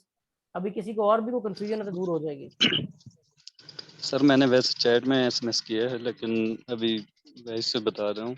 जब तक हमने ज्वाइन नहीं की थी एकेडमी तब तक हमारे ख्यालात भी ऐसे ही थे जिस तरह ये स्टूडेंट कह रहे हैं कि पता नहीं फिजिकल क्लास और इसमें ऑनलाइन क्लास में क्या होगा। तो आज हम वैसे अल्लाह का शुक्र अदा करते हैं कि आप जैसे टीचर मिले हमें, और हमारे तमाम जो खदशात थे वो दूर हो गए हैं सर। ज़बरदस्त जा रही है तैयारी। चलो थैंक यू। अब सुमैया जॉनसी, वो आप सबके क्वेश्चन से बोर हो गई हैं, वो कह रहे हैं कि अब सर प्लीज टॉपिक स्टार्ट कर दें तो इंशाल्लाह हम clear coming back towards the topic, अब सबके सवाल आई थिंक पूरे हो गए। अब 15-20 मिनट जौन से है ना, वो एक दफा सब क्वेश्चन पॉज कर दें, एट लास्ट जौन से आपके सब क्वेश्चन जौन से हम उसको एंटरटेन करेंगे। ठीक है, तो मैं आपको बता रहा था पहले east west north south direction को देखा है, हमारी नेबरिंग कंट्रीज के साथ हमारे क्या इश्यूज है हमने वो देखा है। उसके बाद हम आ जाते हैं जनाब आपका सेंट्रल एशिया के बाद रशिया पे। Russia and America are two basic key players of this you can say global scenario or global dilemma that is revolving from the past 100 years, and basically Russia and America की लड़ाइयाँ थी जिसकी वजह से पूरी दुनिया में एक कोल्ड वॉर स्टार्ट होती है। और उस कोल्ड वॉर को समझने से पहले you must know their ideologies. Russia ने एक अपनी आइडियोलॉजी, एक सिस्टम ऑफ गवर्नेंस दिया जिसका नाम था communism. Communism as an ideology, system of governance that was given by Russian blog named as USSR. This blog or this ideology states that जो कुछ भी किसी कंट्री के पास है उसके ऊपर अल्टीमेट होल्ड जो है वो गवर्नमेंट का होगा। Just like take an example of a person who invented Kalashnikov. ठीक है, तो जिसने क्लाशनकोव बनाया उसको उस प्रोडक्ट की लॉयल्टी भी नहीं मिली और वो रशिया में क्योंकि था और भूख से मरा। उसके बरक्स माइक्रोसॉफ्ट का ऑनर जो कि यूएस यानी कि एक कैपिटलिस्टिक आइडियोलॉजिकल स्टेट में था, वो था जिसने ये प्रोडक्ट बनाई और आज तक जॉन से वो दुनिया का रिचेस्ट पर्सन रहा है just because of their products loyalty. इसके बरक्स दूसरी आइडियोलॉजी वो थी जो यूएसएस वालों ने दी, सॉरी यूएसए वालों ने दी। यूएसए वालों की जो आइडियोलॉजी थी उसका नाम था कैपिटलिज्म।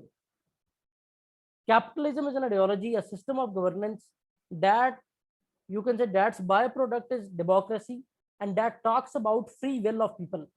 जो लोगों की आजादी के बारे में बात करते हैं। इनके दो बेसिक कॉन्सेप्ट थे, एक का नाम था डेमोक्रेसी, इस पे आप सबको पता है, और दूसरा जिसके बारे में अक्सर सवाल भी आ जाता होता है वो इनका लेजर फेयर इकोनॉमी प्रिंसिपल था। अब एग्जामिनर क्योंकि बड़ा घुमा के सवाल पूछ रहा है तो वो इस लेजर फेयर इकोनॉमी प्रिंसिपल का नाम देके इस कैपिटलिज्म और कम्युनिज्म के दौर के बारे में बात करता है। तो दुनिया की जो 100 साल पिछले हैं अगर उनको समझें, जिस पे फरखंदा से डिस्कशन शुरू हुई, उनमें स्टूडेंट कुछ चीजें आपके लिए जरूरी हैं जो मैं आपको बताने जा रहा हूँ। दुनिया में bye start of 20th century जो निज़ाम था उस निज़ाम का नाम था मल्टीपोलर वर्ल्ड। मल्टीपोलर वर्ल्ड इसको इसलिए कहते हैं क्योंकि उस टाइम दुनिया पे बहुत सारी पावर्स मौजूद थे। ठीक है, just like Germany was also power, Britain was also power, we as subcontinent and was colony of these Britains. इसी तरह इन पावर्स ने पूरी दुनिया में मुख्तलिफ जगह को कॉलोनाइज किया हुआ था just to abstract natural resources from there and to use it for their own industries। और इस ट्रेड के लिए जो रूट इस्तेमाल होता था जिसको आज दोबारा OBOR की फॉर्म में एस्टेब्लिश किया जा रहा है, इसका उस टाइम नाम था सिल्क रूट।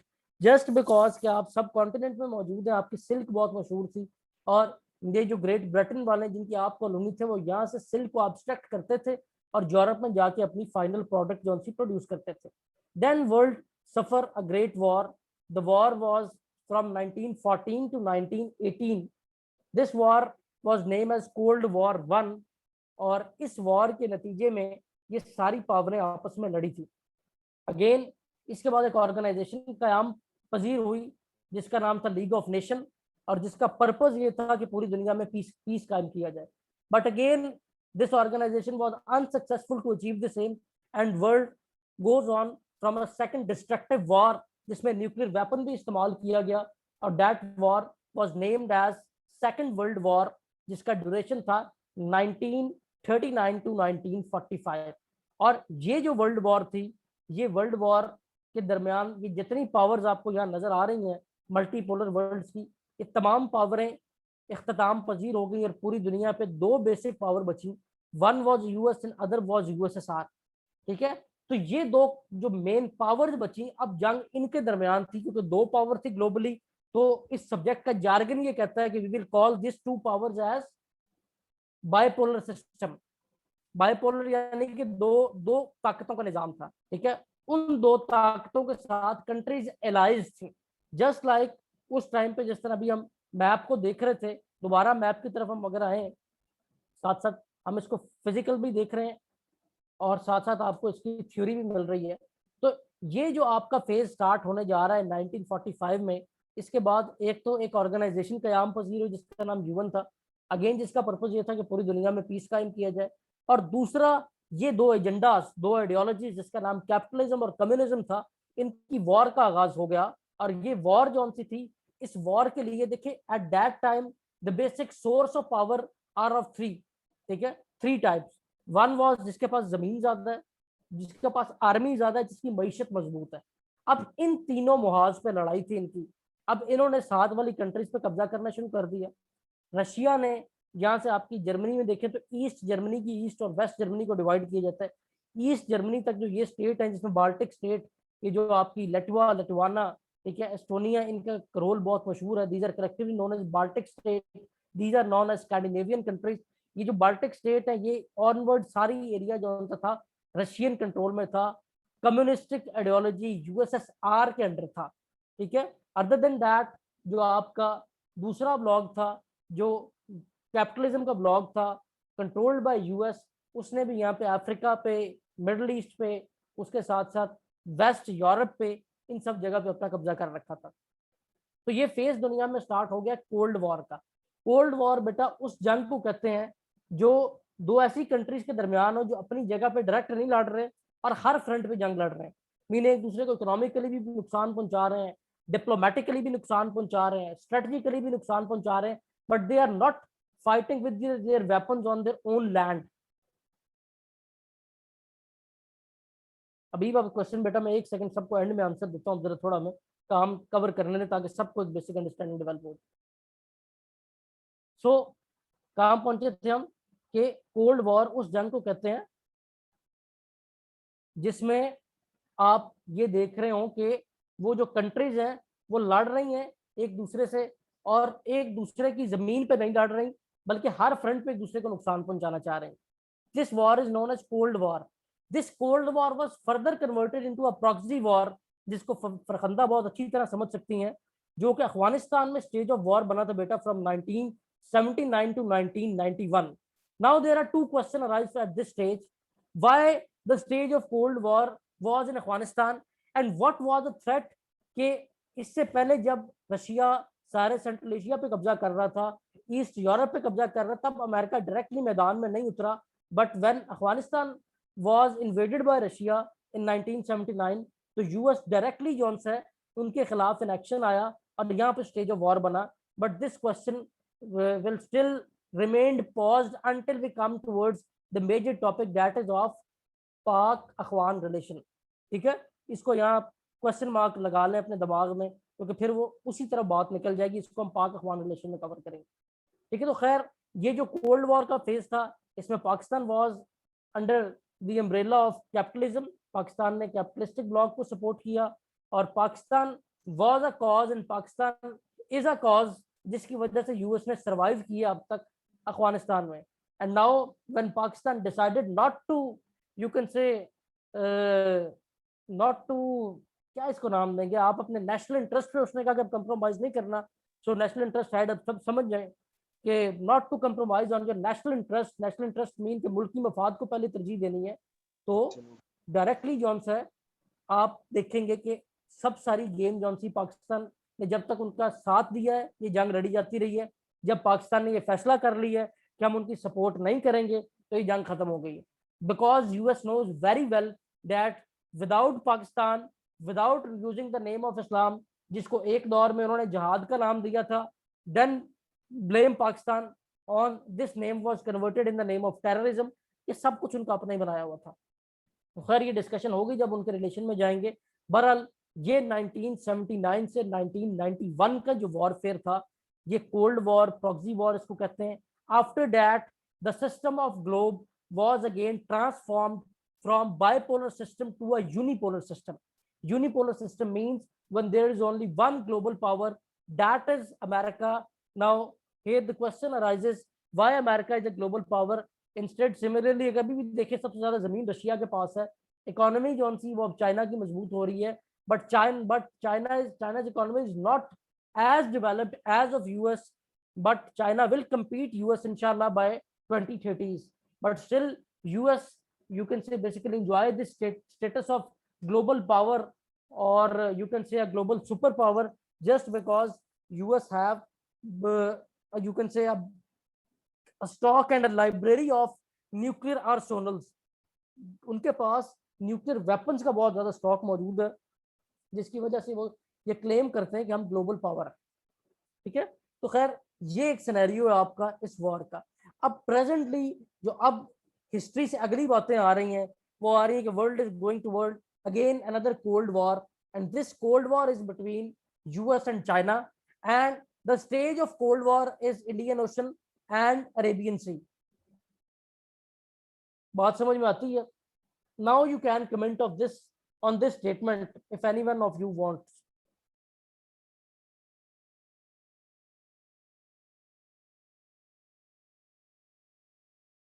गुड फरखंदा, और फरखंदा के अलावा कोई और जी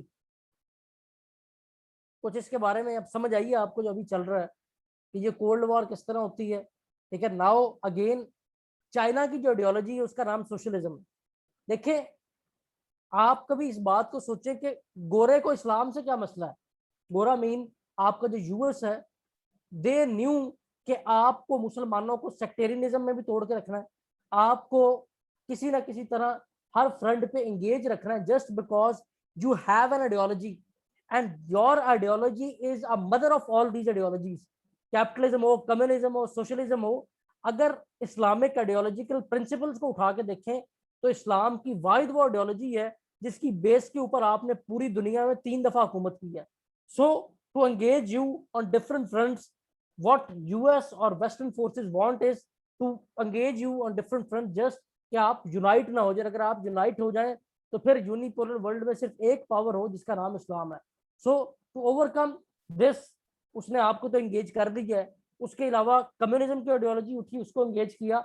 similar to that another ideology that was presented by this Chinese reform, वो थी सोशलिज्म। तो अब यूएस को अगली थ्रेट जौन सी वो सोशलिज्म से, और अगेन वो थ्रेट में अभी भी यूएस के जौन सा है वो देखें तो चाइना के साथ हर फ्रंट पे लड़ रहा है।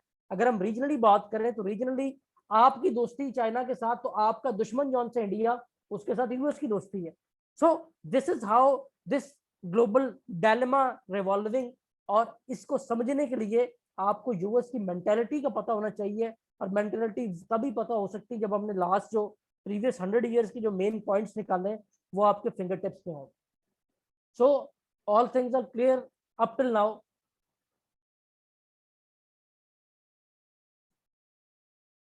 तो भैया टॉपिक शुरू करवा के बेटा आप खुद चली गई थी, अब फिर दोबारा आई हैं। कोई सवाल किसी का? अब आ जाए जनाब वापस स्लाइड्स पे जाने। तो ये बेसिकली हमने बेसिक स्ट्रक्चर को डिस्कस किया, जिसमें कि हमने देखा कि पूरी दुनिया में जो डिफरेंट पीरियड्स आए हैं उनमें क्या कुछ हुआ है। सो इनके बारे में जो डिटेल आपके पास मौजूद है वो आप देख लें कि इन स्लाइड्स के फॉर्म में आपको तमाम तर जौन सा है बेसिक नॉलेज आपको दे दिया गया। ये स्लाइड्स बेटा आपके साथ अभी आपके ग्रुप में शेयर कर दी जाएंगी। जो एनरोल्ड स्टूडेंट हैं, जिनकी एनरोलमेंट हो चुकी है, एनरोलमेंट मीन्स कि अभी उन लोगों ने रजिस्ट्रेशन करवा के अपनी एनरोलमेंट फी जो 1000 रुपीज़ है वो करवा के अपने क्लास ग्रुप में है, उनको ये डाटा मिल चुका है या अभी मिल जाएगा। ठीक है, आपने अब क्या करना है कि आपने ये इन टाइम को भी अपना ज़ाया नहीं करना। इस टाइम में भी आपने जो बेसिक कॉन्सेप्ट जो आज आपको मिल रहे हैं इनको रिवाइज करना है, और इनसे रिलेटेड एक एक आर्टिकल गूगल पे सर्च करके पढ़ लेना है before your first lecture. Now come towards few important terminologies, जिसको हमने सब्जेक्ट का जार्गन का, जिसको हम आगे यूज करने जा रहे हैं।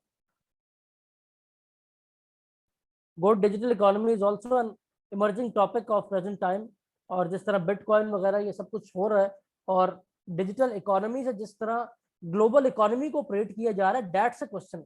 और उसके पीछे जौन सा अगेन फरखंदा जो इम्पोर्टेंट बात है वो ये है कि डिजिटल इकोनॉमी को जो ग्रुप्स ओन कर रहे हैं ये वही कैपिटलिस्टिक स्टेट्स के कई पावर्स हैं जो खुद ही आर्टिफिशियली यू कैन से इसकी डिमांड क्रिएट करते हैं, आर्टिफिशियली सप्लाई को रोकते हैं, उससे इसकी वैल्यू को उठाते हैं और फिर गिरा देते हैं। ठीक है, तो इंशाल्लाह जब उसके टॉपिक आएगा उस पर डिस्कस करेंगे। लेकिन अब सर डिजिटल इकोनॉमी पे तो चाइना सबसे ज्यादा काम कर रहा है ना, काम कर रहा तो है चाइना। चाइना क्यों काम कर रहा है? क्योंकि आने वाला टाइम है डिजिटल इकोनॉमी पे जा रहा है। जी सर। तो सर फिर ये इमर्जिंग पार्ट के लिए थ्रेट है, तो देखिए, फिर इसके लिए। एक स्टेज पे फरकंदा ये होता है कि थ्रेट को मजीद थ्रेट बनाया जाता है। चाइना नो जी how to control the economy. अगर आप प्रेजेंट टाइम पे देखें तो बिटकॉइन ने गिर जाना था अगर चाइना बैन कर देता। जी पता है ना आपको जो रिसेंट सिनेरियो रहा है, जी जी सर। ठीक है, उसमें उन्होंने बल्कि इसको लेजिटिमाइज की है। ठीक है, उन्होंने अब वो करेंगे क्या कि इसकी हाइप क्रिएट करते जाएंगे, उस स्टेज पे ले जाएंगे जब दुनिया को इसके बगैर गुजारा ना हो। जस्ट लाइक उन्होंने अपनी हर प्रोडक्ट की दुनिया को आदत डाली है, उसके बाद इसको शिफ्ट करेंगे टुवर्ड्स देयर साइड, और ये उनको करना आता है। आज पूरी दुनिया, आप आईफोन भी खरीदते हैं तो आईफोन जौन सा है वो मेड बाय अदर कंट्री होता है, असेंबल इन चाइना होता है। तो यही चाइनीज पॉलिसी है जिसको आगे इसको कंट्रोल करेंगे। इसको भी जो आपकी जो न्यू डिजिटल वॉर आ रही है, डिजिटल वॉरफेयर आ रहा है, इसको भी जौन सा है वो 5th जनरेशन वॉरफेयर को भी चाइना ही ओन करेगी। जी सर, थैंक यू। तो इंपॉर्टेंट टर्म्स बेटा जो आप सबको पता होने चाहिए, one is a foreign policy. Foreign policy किसी भी कंट्री की पॉलिसी जो उसने दूसरे कंट्रीज के साथ अपने ताल्लुकात में अपनी पॉलिसी ऑप्ट की है, वो है फॉरेन पॉलिसी। के बारे में एक बड़ी इंपॉर्टेंट कोटेशन है यूएस फॉर्मर प्रेसिडेंट रूजवेल्ट की। उसने कहा था, a foreign policy of a country is determined bye it's geo strategic location, कि आपकी लोकेशन जौन सी वो आपकी फॉरेन पॉलिसी के दारोमदार करती है। जस्ट एज पाकिस्तान की लोकेशन वो है कि गवादर के बगैर चाइना का गुजारा नहीं, तो चाइना से अच्छा आपका कोई और दोस्त हो नहीं सकता। क्यों? क्योंकि चाइना का नेशनल इंटरेस्ट जौन सा है वो आपकी प्रेजेंस पे डिपेंड करता है। So now the question is what is national interest? National interest सीधे उर्दू अल्फाज में जिसको मुल्की मफाद कहते हैं, कि आपका जाती जौन सा मुल्की मफाद क्या है उसको हम नेशनल इंटरेस्ट कहेंगे। These national interest include your self preservation, your well-being, your security, your prestige, your power, your ideology. These are collectively are the key ingredients of the national interest. अगर आप इनको pursue करें तो तभी as a nation you are respectable nation in the globe. So what is geo strategy? मैंने अभी word use किया है। Geo strategy mean, geo mean कि जो आपकी geography है, और strategy कहते हैं long run को। Strategic का जो नाम यूज होता है तो long run का। तो geo strategic mean the importance of a country और अ रीजन, ठीक है, on the base of A geopolitic location. ठीक है, तो ये वो वही बात जो मैं पहले फरखंदा को भी कह रहा था कि ये बेटा वो जार्गन है या वो बेसिक वर्ड्स हैं जो आपके पेपर को डिफ्रेंशिएट करेंगे दूसरी से। ठीक है, तो ये अब कुछ कोटेशन आपके सामने है। Geography is the mother of strategy, यानी कि जो लोकेशन है वो ही मैटर करती है इसमें कि आपकी पॉलिसीज क्या होंगी। Next is military, political, economic and cultural engagement. अब ये जो एंगेजमेंट है ये फॉरेन पॉलिसी का मेन टूल है। अब इसके लिए जो बेसिकली जो मेन इसके जो यू कैन से टूल यूज किए जाते हैं वो फॉरेन पॉलिसी में उसको डिप्लोमेसी का नाम भी दिया जाता है, सॉफ्ट और हार्ड फॉरेन पॉलिसी भी कहा जाता है। डिप्लोमेसी को फर्दर डिवाइड किया जाता है ट्रैक 1 और ट्रैक 2 डिप्लोमेसी में। ठीक है, एक तरफ स्ट्रेटेजिक टाइज है, एक तरफ टैक्टिक टाइज है।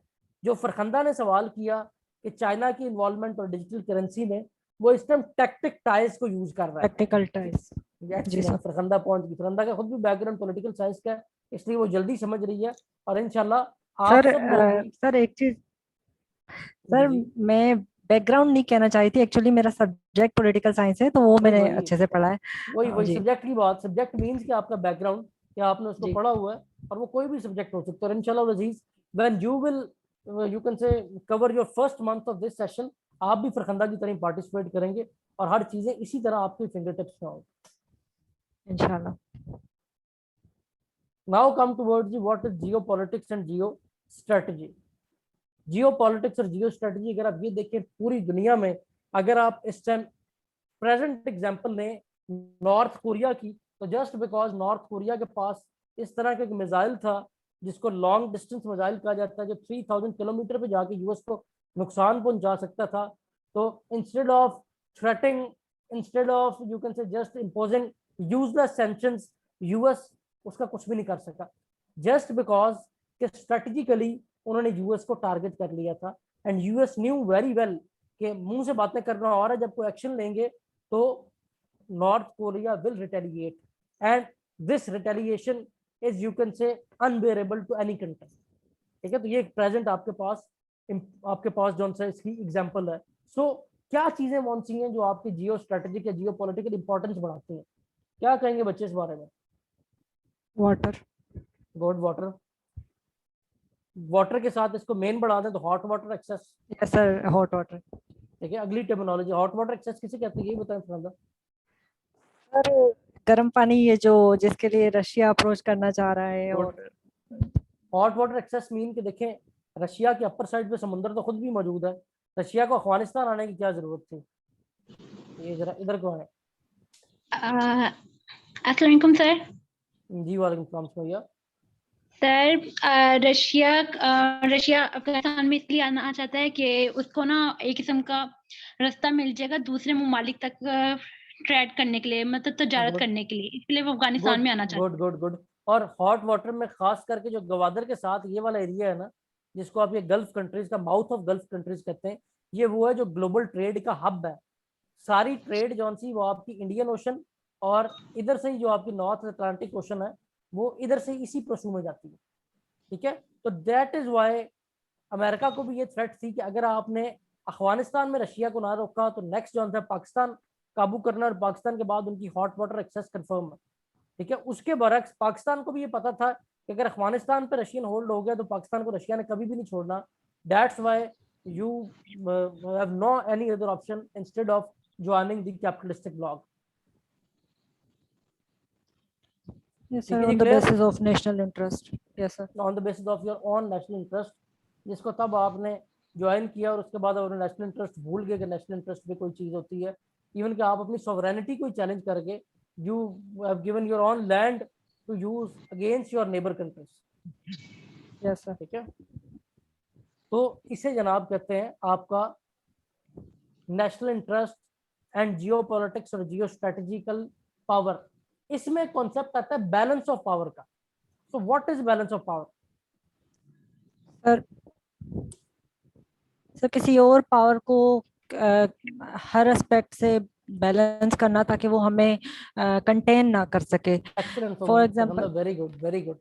Just like for example US China, for example US China rivalry में यहाँ पे बैलेंस ऑफ पावर का गेम ही चल रहा है एक तरीके से कि चलें इस मिसाल को छोड़ें, ये पाकिस्तान का न्यूक्लियर डेटरेंस जो है पूरा करता हूं, एक मिनट ठहर। जो आपने बात की है बैलेंस ऑफ पावर की, ये इसने एग्जांपल देनी चाहिए फरफंदा ने, चाइना और यूएस की। उसमें देखें तो आपका ये जो मेन जिस रीजन में आप फॉलो कर रहे हैं, इसमें यूएस पहले जौन सा है वो पाकिस्तान के साथ था, बट जब उसने देखा कि पाकिस्तान जौन सा वो चाइना का बहुत क्लोज एलाय बन गया और चाइना की इंडिया के साथ पाकिस्तान का होना, तो उसने इंडिया को एंगेज कर लिया। जस्ट कि वो इस खित्ते में बैलेंस ऑफ इंडिया के साथ, ऐसा दोनों ने एक गुड। ठीक है, अब इसके साथ साथ ही एक्सेस ऑफ पावर क्या होता है? सर यही जो रशिया कर रहा है किधर कर रहा है वार्म वाटर के लिए। Good. Excessive use of power Afghanistan, क्या जो अब इसमें अफगानिस्तान की भी एग्जांपल दे दें आप दे दें, जो अमेरिका ने अफगानिस्तान में किया वो भी एक्सेसिव यूज ऑफ पावर है। ठीक है, जो अमेरिका ने ईरान में किया, जो इराक में किया, सब एक्सेसिव यूज ऑफ पावर है, just because to maintain its hegemony on the globe. Hegemony mean कि अपना बड़ापन जो है पूरी दुनिया पे कायम रखना चाहते हैं। क्लियर? अब उसके लिए जो माइंडसेट चाहिए होता है जिस हेजेमोनी को कायम रखने के लिए, that mindset is known as imperialistic mindset. Sir ये जो ये साउथ चाइना सी में कर रहा है, तो वो अपनी पावर को मेंटेन करने के लिए, हेजमनी को मेंटेन करने के लिए ही तो कर रहा है। बिल्कुल, और वो कर इसलिए रहा है वहां पे बेटा, जस्ट बिकॉज कि आपका इंटरनेशनल लॉ ये कहता है कि 30 एरोनॉटिक माइल्स तक उस बंदे की बाउंड्री है या उस कंट्री की बाउंड्री है, ठीक है, जिसके पास कोई एक जमीन का 1 इंच भी समुद्र में मौजूद है, उसके लिए वो आर्टिफिशियल आइसलैंड जॉन से वो आ रहे हैं।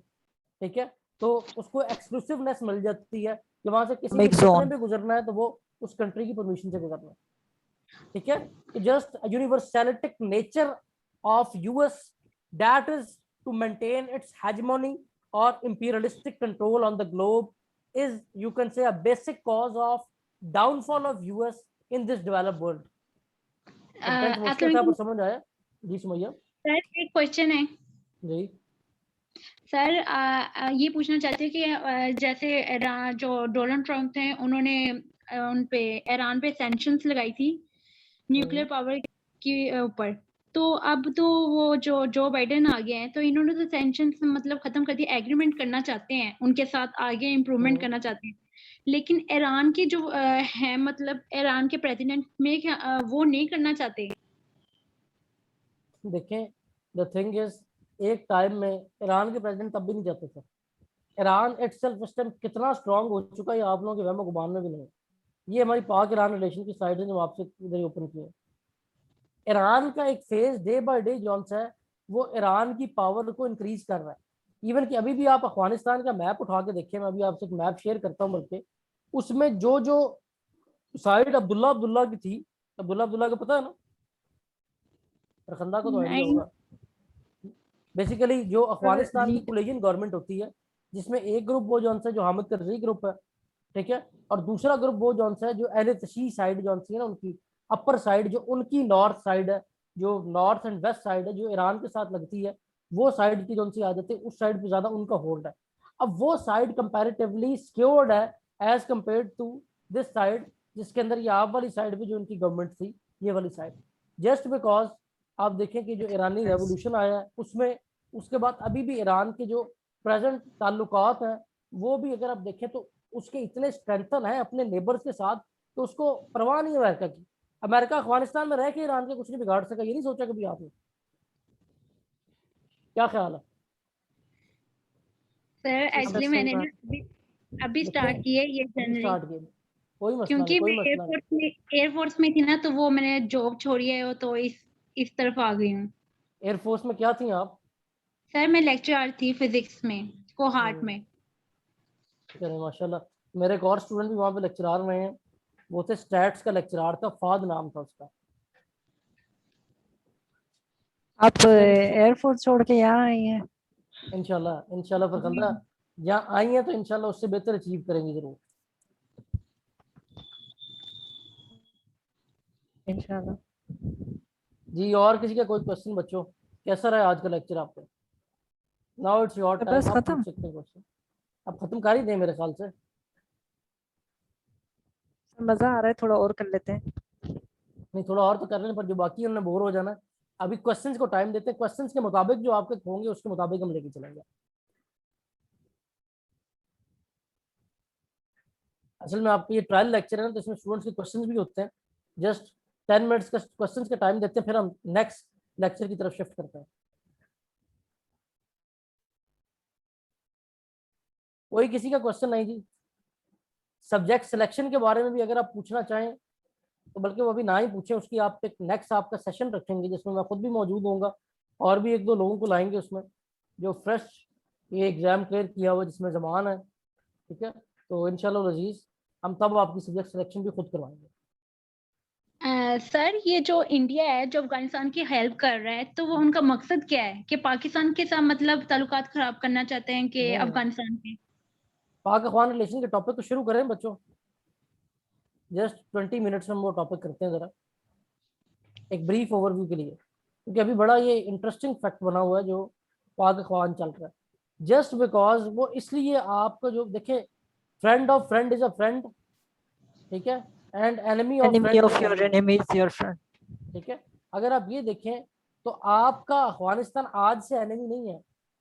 From the day of independence, अगर आप तब से देखें, ये आपका लेक्चर 6 है कि जो मेरे साथ बैच वाले हैं, क्या इसका नाम है, बैच 25 वाले, इनका ये लास्ट लेक्चर मेरे साथ हुआ है, 6 लेक्चर। अब इसमें अगर आप देखें तो Afghanistan from the very first day, from the day of independence in even in UN, Afghanistan तो आपके खिलाफ है, उसने तो आपको कबूल ही नहीं किया from the very first day. Pakistan want a peace in Afghanistan, उसके लिए उसकी गलती ये है कि वो चाहता है कि चलो ये हुकूमत के थ्रू नहीं आता तो by use of power Taliban के थ्रू आ जाए। अब ज्यादा दौर में ये पॉलिसी, ठीक है। अब अफगानिस्तान में अभी देखें जो रिसेंट हुआ है, आपको क्या ख्याल है कि जो अफगान एम्बेसडर की बच्ची को अगवा किया गया, किसने करवाया? अफगान गवर्नमेंट। अगेन ये उन्हीं के अपने लोग हैं जो, अब आप अगर आज का न्यूज़पेपर देखें, मैं सॉरी आप बात करना चाहती हूँ सर। ये देखिए आप कह रहे हैं ना कि अफगान ने पाकिस्तान को कबूल नहीं किया था। सर ये देखिए कि जब रशिया मतलब अफगानिस्तान में आए थे, सबसे पहले अफगानिस्तान में वो आए थे, तो तालिबान ने उनका मुकाबला किया था। अगर वो ना मुकाबला करते तो रशिया ने तो पाकिस्तान में सही हासिल कर लेनी थी, तो पाकिस्तान पे भी बिल्कुल कब्जा कर लेना था। बिल्कुल कर लेना था। तो सर उन्होंने बचाया एक किस्म का, पाकिस्तान को ही उन्होंने नहीं बचाया। बचाया सुमैया, वो सारे तो दिए हमने तो खुद हमने ही लड़ने वाले हैं। तालिबान हमने बनाए। तालिबान तो हमने बनाए, उन्होंने क्या किया? तालिबान हमने यही बनाए किस कहने पे? यूएसए के कहने पे बनाए थे। यूएसए के कहने पे बनाया ना। तो तालिबान बेसिकली उनके नहीं है, तालिबान तो सारे हमारे हैं ही हमारे अपने। यस यही सर। तो सारी दुनिया हमें ब्लेम करती है कि ये जो तमगा जरूरत है आप लोगों ने हासिल किया है। हमने सर देखिए इस्लाम हो गया। इस्लामोफोबिया का कॉन्सेप्ट जो है, फिर आप देखिए अपने आप फोर फादर से पूछें, आपके को बड़े घरों में मौजूद हैं जो जरा दादा लेवल के लोग हैं, उनसे पूछें जो आपका 1970s का दौर है, उससे पहले यहाँ पे सेक्टोरियलिज्म एग्जिस्ट नहीं करता था, वहाबी देवबंदी की बुनियाद ही नहीं थी। इस्लामाइजेशन के बाद यस जी, सर। वो इस्लामाइजेशन जो इनके कहने पे आपने की, वो खुद इनके बनाए हुए। आज आप देखें ना कैसे मजे की बात है कि जो दुनिया में डेमोक्रेसी का अलमबरदार है, डेमोक्रेसी का अलमबरदार कौन है? कैपिटलिस्ट। कैपिटलिस्टिक। उसका सबसे अच्छा दोस्त कौन है? या मोनार्की है। कैसी बात है, ठीक है। अच्छा, उसको थियोक्रेटिक गवर्नमेंट से मसला है, थियोक्रेसी कहते हैं उस गवर्नमेंट को जो ऑन बेस ऑफ रिलीजन इस्लाम। बनती है, ठीक है, कोई भी रिलीजन की बेस पे हो। तो ईरान में जो गवर्नमेंट है उसको थियोक्रेसी कहते हैं। तो यूएस को थियोक्रेटिक गवर्नमेंट से मसला है, बट जो उनके मोनार्की वाले साइड है उन्हें वो चाहता है कि वो इस्लाम के नाम को यूज करें और just because they are you can say owning the most important spiritual places, वो सेक्टेरियनिज्म को प्रमोट करें। कैसे प्रमोट कर रहे हैं? आप में इसको रिसेंट हाजी उम्रे पे गए? नहीं सर आज ही था हज। कोई भी नहीं गया। पहले मैं फिर लास्ट गया हूँ। अब उन्होंने क्या किया कि वहां पर उन्होंने ना वहाबी मौलवी बिठाए हैं जो आपको पकड़ पकड़ के, आप वो हर जबान में, उर्दू में, पंजाबी में, इंग्लिश में, मतलब जितनी भी लैंग्वेजेस हैं उनमें आपको वो वाली जो सी प्रीचिंग है वो देते हैं। अब कोई उनसे पूछे 100 साल पहले तो प्रीचिंग का दारोमदार ही नहीं था, आप कहाँ से आज? Mean I am not defending any sect over here, just I want to you can say आपको ये बताना चाहता हूँ जनाब कि ये सारी खिचड़ी जौन सी है आपने खुद ही पकाई है, ठीक है। जस्ट आप उन लोगों को खुश करना चाहते थे। आज से 20-30 साल पहले चले जाओ, देवबंदीइज्म का बुनियाद ही कौन थी पाकिस्तान में, ठीक है। आज वही लोग रिवर्स कर रहे हैं जो उनमें बहुत ज्यादा कि तारिक जमील जैसे लोगों को देख रहे हैं, ठीक है, हाफिज सईद जैसे लोगों को उठा के देख रहे हैं जो आर्मी के फ्रंट मैन थे, जिन्होंने सारा कश्मीर जहाद और अफगान जहाद में आपका साथ दिया। बट आज क्या हो रहा है कि वो लोग जौन से हैं आप उनको डिसऑन कर रहे हैं। क्या वजह बनती कि फॉरनर आके जो टर्न में ब्लास्ट कर रहा है, कभी किसी ने सोचा? सर हमें डिवाइड रखने के लिए। डिवाइड एंड रूल पॉलिसी है मेन, यस ठीक है। सर। और इस सबको ओन भी आप करते हैं सुमैया बेटा, ये किया भी आपने खुद ही, और किया आपने अपने नेशनल इंटरेस्ट को उस टाइम पे डिफेंड करने के लिए। बट आफ्टर यू कैन से 2001 द सिनेरियो वाज चेंज्ड, ठीक है। पहले आपने अपने नेशनल इंटरेस्ट को डिफेंड करना था, 2001 में आपका नेशनल इंटरेस्ट नहीं था जो आप दोबारा वॉर एंड टेररिज्म में घुसे। उस टाइम वो नेशनल इंटरेस्ट था यूएस का, और उन्होंने आपको कहा था, बुश का ये आपका स्टेटमेंट था पाकिस्तान के लिए कि इधर यू आर विद अस और नन, या आप हमारे साथ हैं या आप है ही नहीं। नहीं विथ और अगेंस्ट अस। क्या? विथ और अगेंस्ट अस। हाँ, विद और अगेंस्ट अस, जिसका बेसिक जो पूरा जो इसका मेन जो इसका लफ्ज थे ना उसके, वो थे इधर यू आर विद अस और नन, कि या तुम हमारे साथ हो या हो ही नहीं। ये हमें ऑप्शन दी गई थी मुशर्रफ दौर में। और उसके बाद दूसरी मजे की बात देखें कि वो डेमोक्रेसी के अलमबरदार पाकिस्तान में जब जब भी डिक्टेटरशिप आई है उसके साथ बहुत ज्यादा अटैच रहे हैं, डेमोक्रेसी के साथ उनकी बनी नहीं है।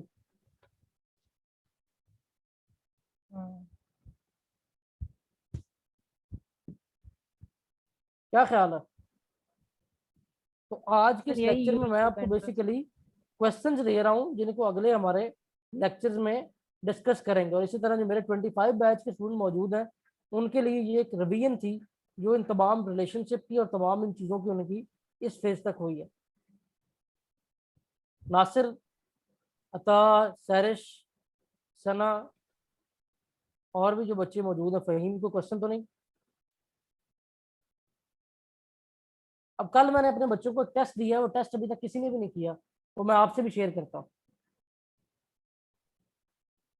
किसी ने किया टेस्ट अटेम्प्ट अभी तक? ये मैं आपको इसलिए दिखा रहा हूँ कि पेपर में सवाल कैसे आता है।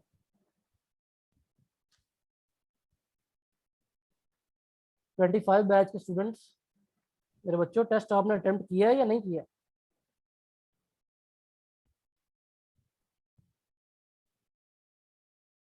कोई नहीं बोलेगा, टेस्ट मुश्किल ही बहुत था। सर शेयर कहाँ पे कर रहे हैं आप? मैं अभी आपका स्क्रीन शेयर कर रहा हूँ, इनका ग्रुप खोल के ना, एक सेकंड खैर। जी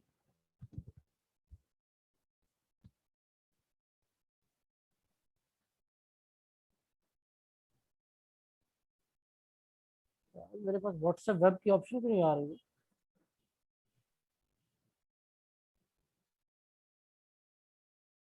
स्क्रीन शेयर आप दोबारा से क्लिक करके एक उसको सेकंड में दूसरे ऑप्शन में जाए।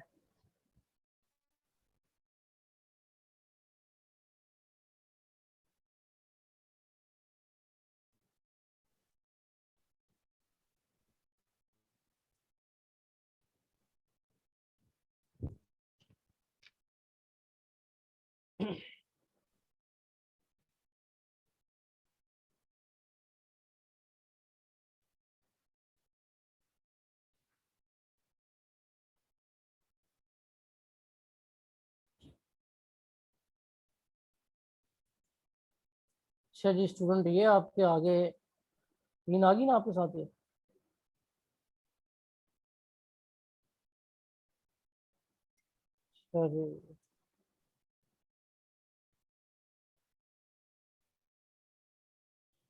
ये आपसे पहले जो बैच है उनका ग्रुप है क्लास का। इस तरह आपको टाइम टेबल भी इसी ग्रुप में आता है। हम तमाम फैकल्टी मेंबर डायरेक्ट यहाँ पे मौजूद हैं, स्टूडेंट हमसे डायरेक्ट कंसल्ट करते हैं। आपकी जो कोऑर्डिनेटर हैं वो यहाँ पे मौजूद हैं। अच्छा जी, ये टेस्ट था। अब ये क्वेश्चन आप ज़े नशीन कर लें कि आपको इससे मिलते जुलते क्वेश्चन सीएसएस के 2-3 पेपरों में जरूर आएंगे। Discuss the present dynamics of Pak-Afghan relations and its impact on peace in Afghanistan. Discuss the impact of increasing Taliban hold in Afghanistan and in neighboring countries. CPAC will change the strategic dynamics of world. Discuss.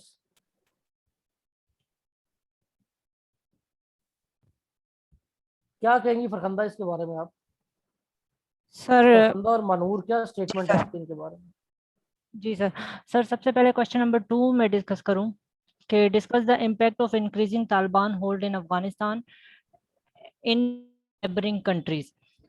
ठीक है, तो सबसे पहले अगर Taliban insurgency होगी तो इसका impact यही हो कि terrorism, increase in terrorism.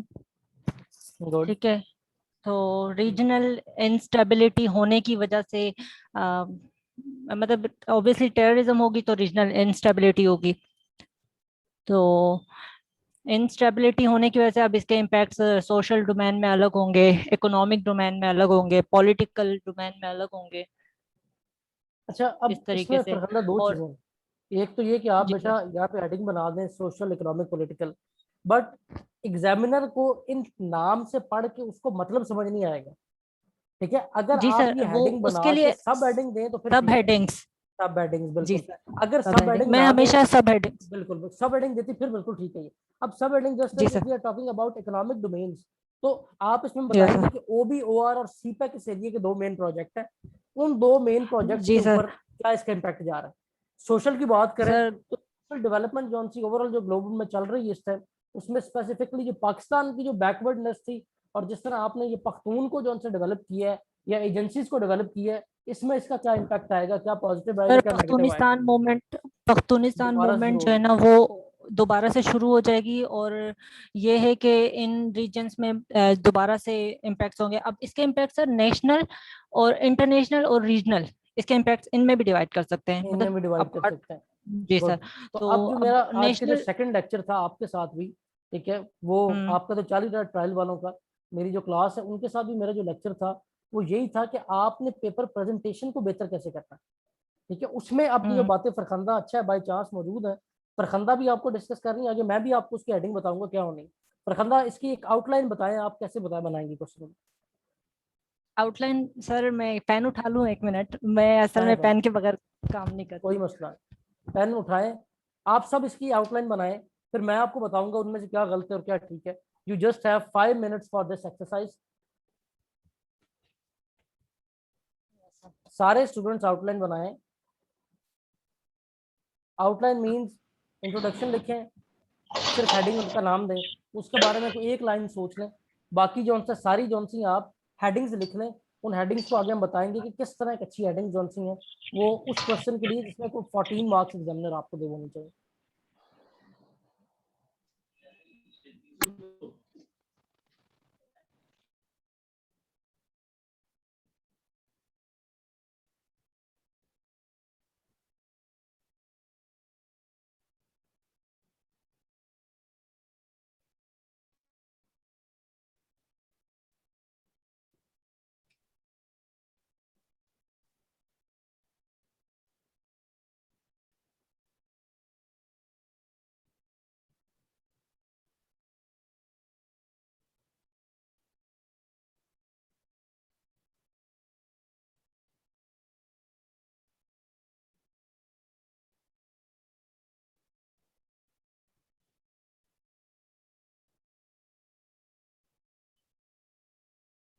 5 minutes आपके पास। नासरा भी आ गई हैं।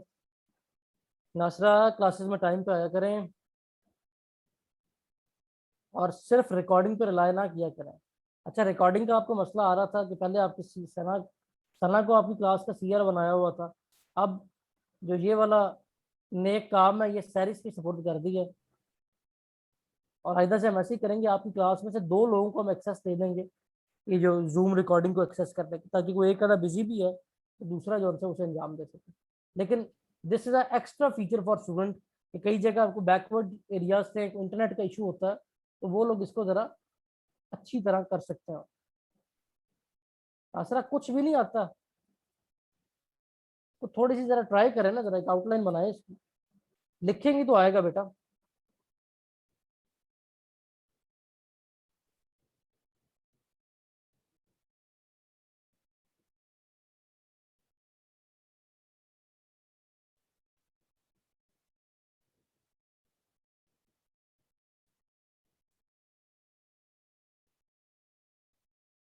यानी जॉब का मसला तो रहता बहुत है, लेकिन माशाल्लाह जितना कुछ लेक्चर में आपने सुना है वो तो लिखे ना, जरा थोड़ा सा पता तो चले।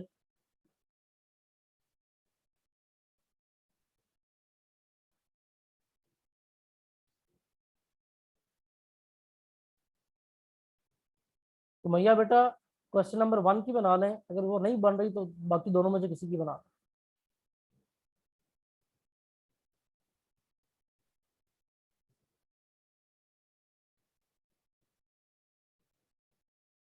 सर एक की बनानी है तीनों की? आप फरखंदा तीनों की बना लें, आप अगर फ्री होगी तो आप बना लें, बाकी बना रहे हैं अभी। नहीं नहीं, अभी मैं पहले की बना रही हूँ, बस थोड़ी फिर अच्छी एक सी की बना बनानी रही है, हूँ। जस्ट एक की बनानी है।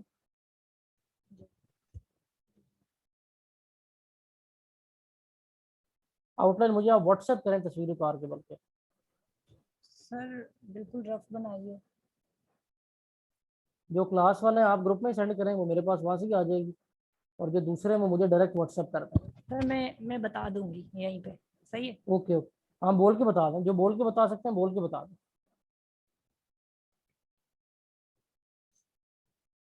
जिन्होंने व्हाट्सएप करनी वही बतूल वाला नंबर आपके पास मौजूद है, 0331439808। जो आपकी कोऑर्डिनेटर हैं जो आपके ग्रुप्स में ही मौजूद है, उसी नंबर पर व्हाट्सएप कर दें, तस्वीर उतार के वो मुझे सेंड कर देंगे।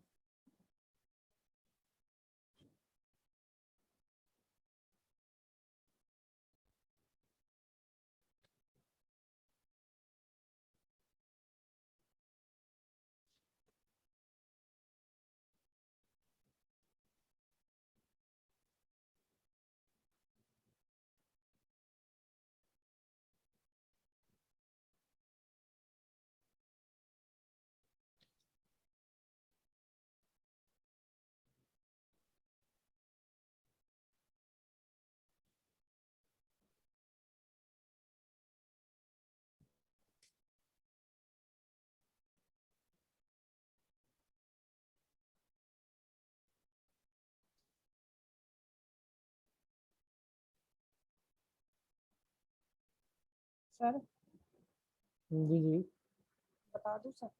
स्टार्ट करें। सर वैसे तो मैंने बहुत दिनों बाद कोई क्वेश्चन अटेम्प्ट करने की कोशिश की है, तो इस वजह से थोड़ी मिस्टेक होंगी, अदरवाइज सर सबसे पहले मैंने इंट्रोडक्शन लिखा है, ठीक है? ठीक तो है। इंट्रोडक्शन में मैं इससे रिलेवेंट कोई कोटेशन, सर क्वेश्चन खोलिए दोबारा से। क्वेश्चन आपके सामने। Impact of increasing Taliban hold, इससे रिलेवेंट कोई कोटेशन मैं सोचूंगी तो वो इंट्रोडक्शन में ही मैं कोट करूंगी। उसके बाद नेशनल Good. इम्पैक्ट्स करके सबसे पहले मैं नेशनल इम्पैक्ट्स लिखूंगी इसके, यानी इम्पैक्ट्स ऑन पाकिस्तान, क्योंकि पाकिस्तान जो है वो रीजनल स्टेट है, तो ऑब्वियसली इस पे सबसे ज्यादा इम्पैक्ट्स होंगे। ठीक है। तो इंटेंसिफिकेशन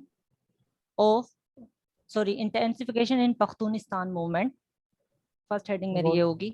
ठीक है। सेकंड होगी impacts on CPEC and infrastructure development in Pakistan. ठीक है। थर्ड होगी impacts on foreign policy of Pakistan, ठीक है?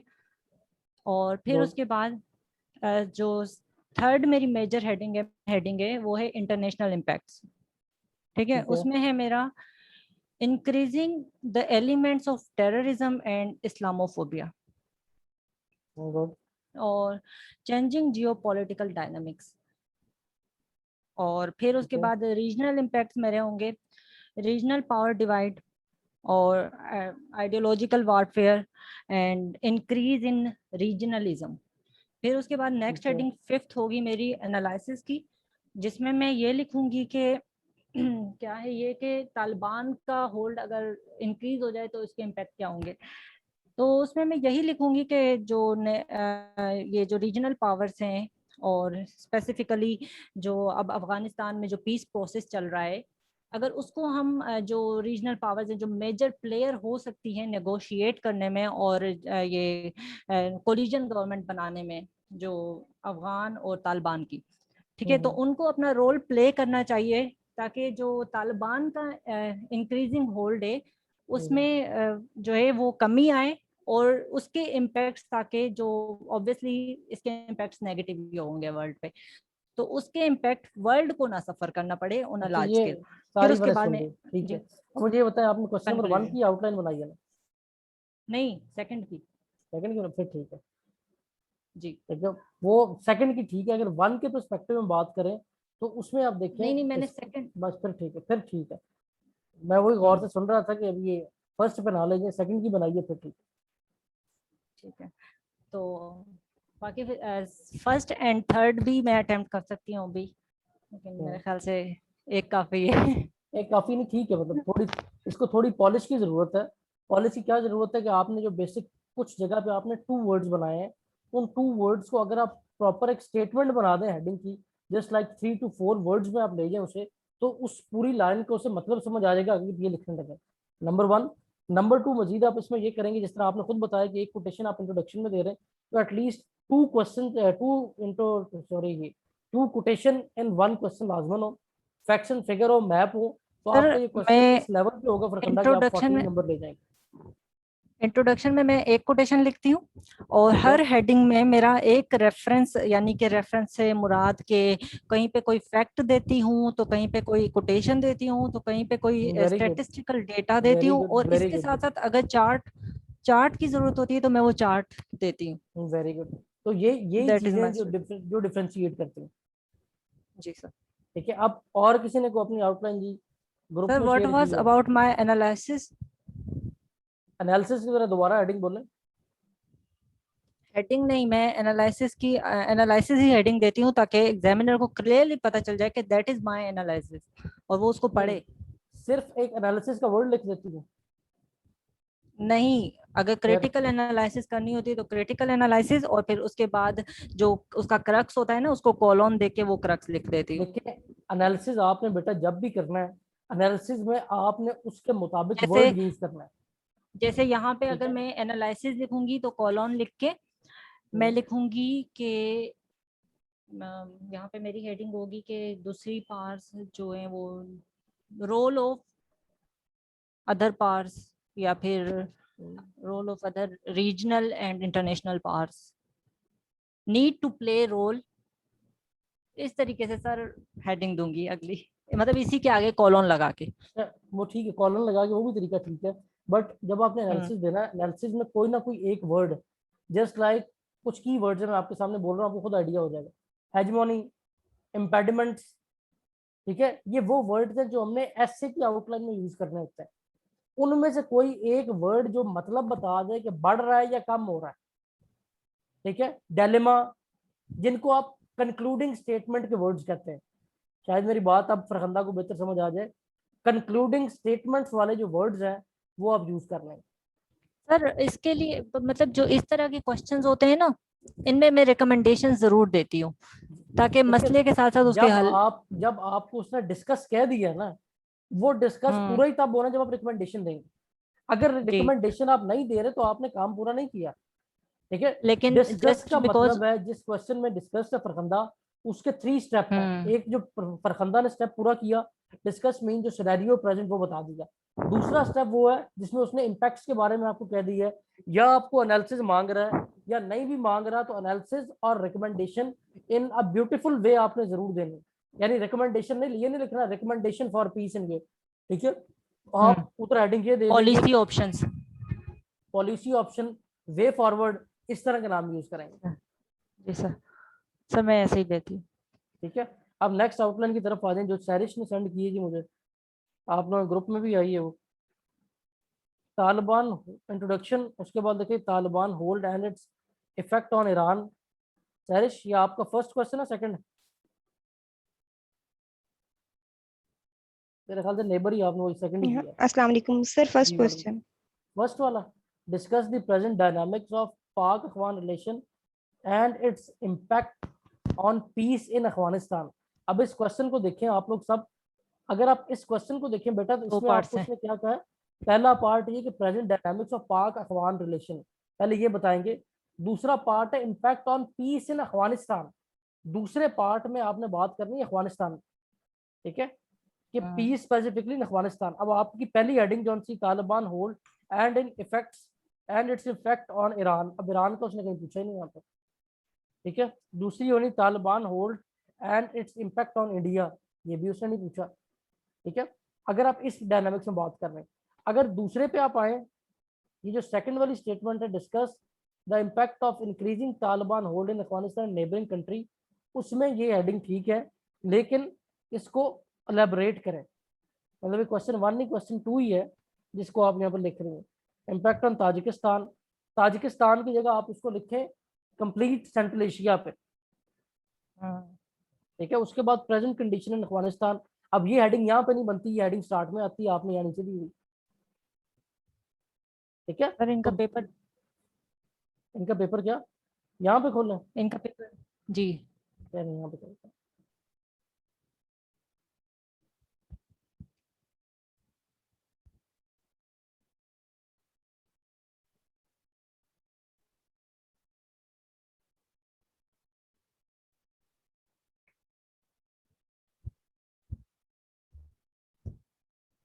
ये जी सैरिश ने मैसेज किया है अभी अभी क्लास ग्रुप में।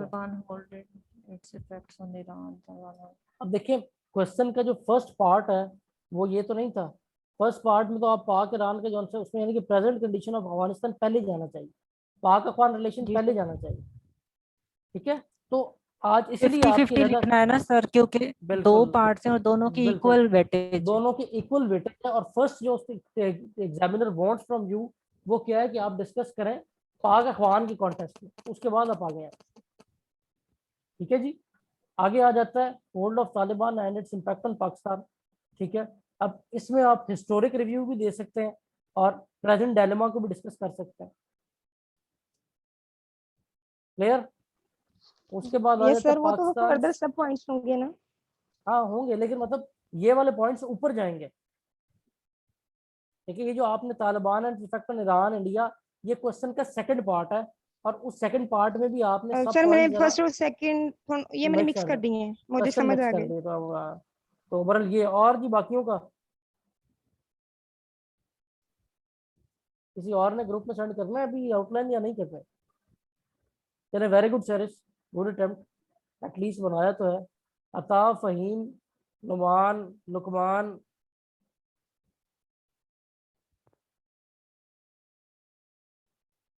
बहरहाल जी ये तरीकाकार है जिसमें आप क्वेश्चन को अरेंज करें। तो ये हमारी आज की डिस्कशन थी।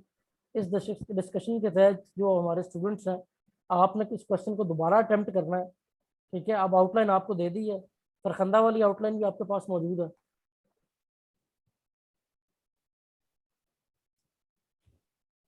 ठीक है। वो किसी ने अब नोट थोड़ी की होगी।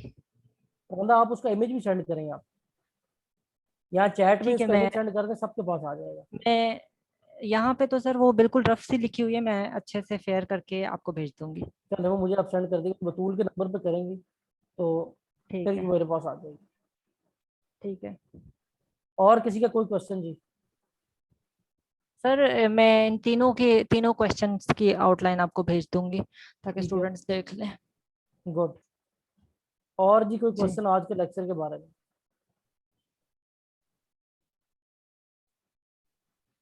तो स्टूडेंट, आज मैंने आपकी जो सेकंड क्लास रखी थी, मैंने कहा कि आपको इससे ईद हॉलीडेज पे जाने से पहले पहले ज़रा थोड़ा सा ये एक ब्रीफ ओवरव्यू मिल जाए। जो ये लास्ट टेस्ट था, आउटलाइन फरखंदा जो शेयर करेंगी वो भी आपके ग्रुप में आ जाएंगी।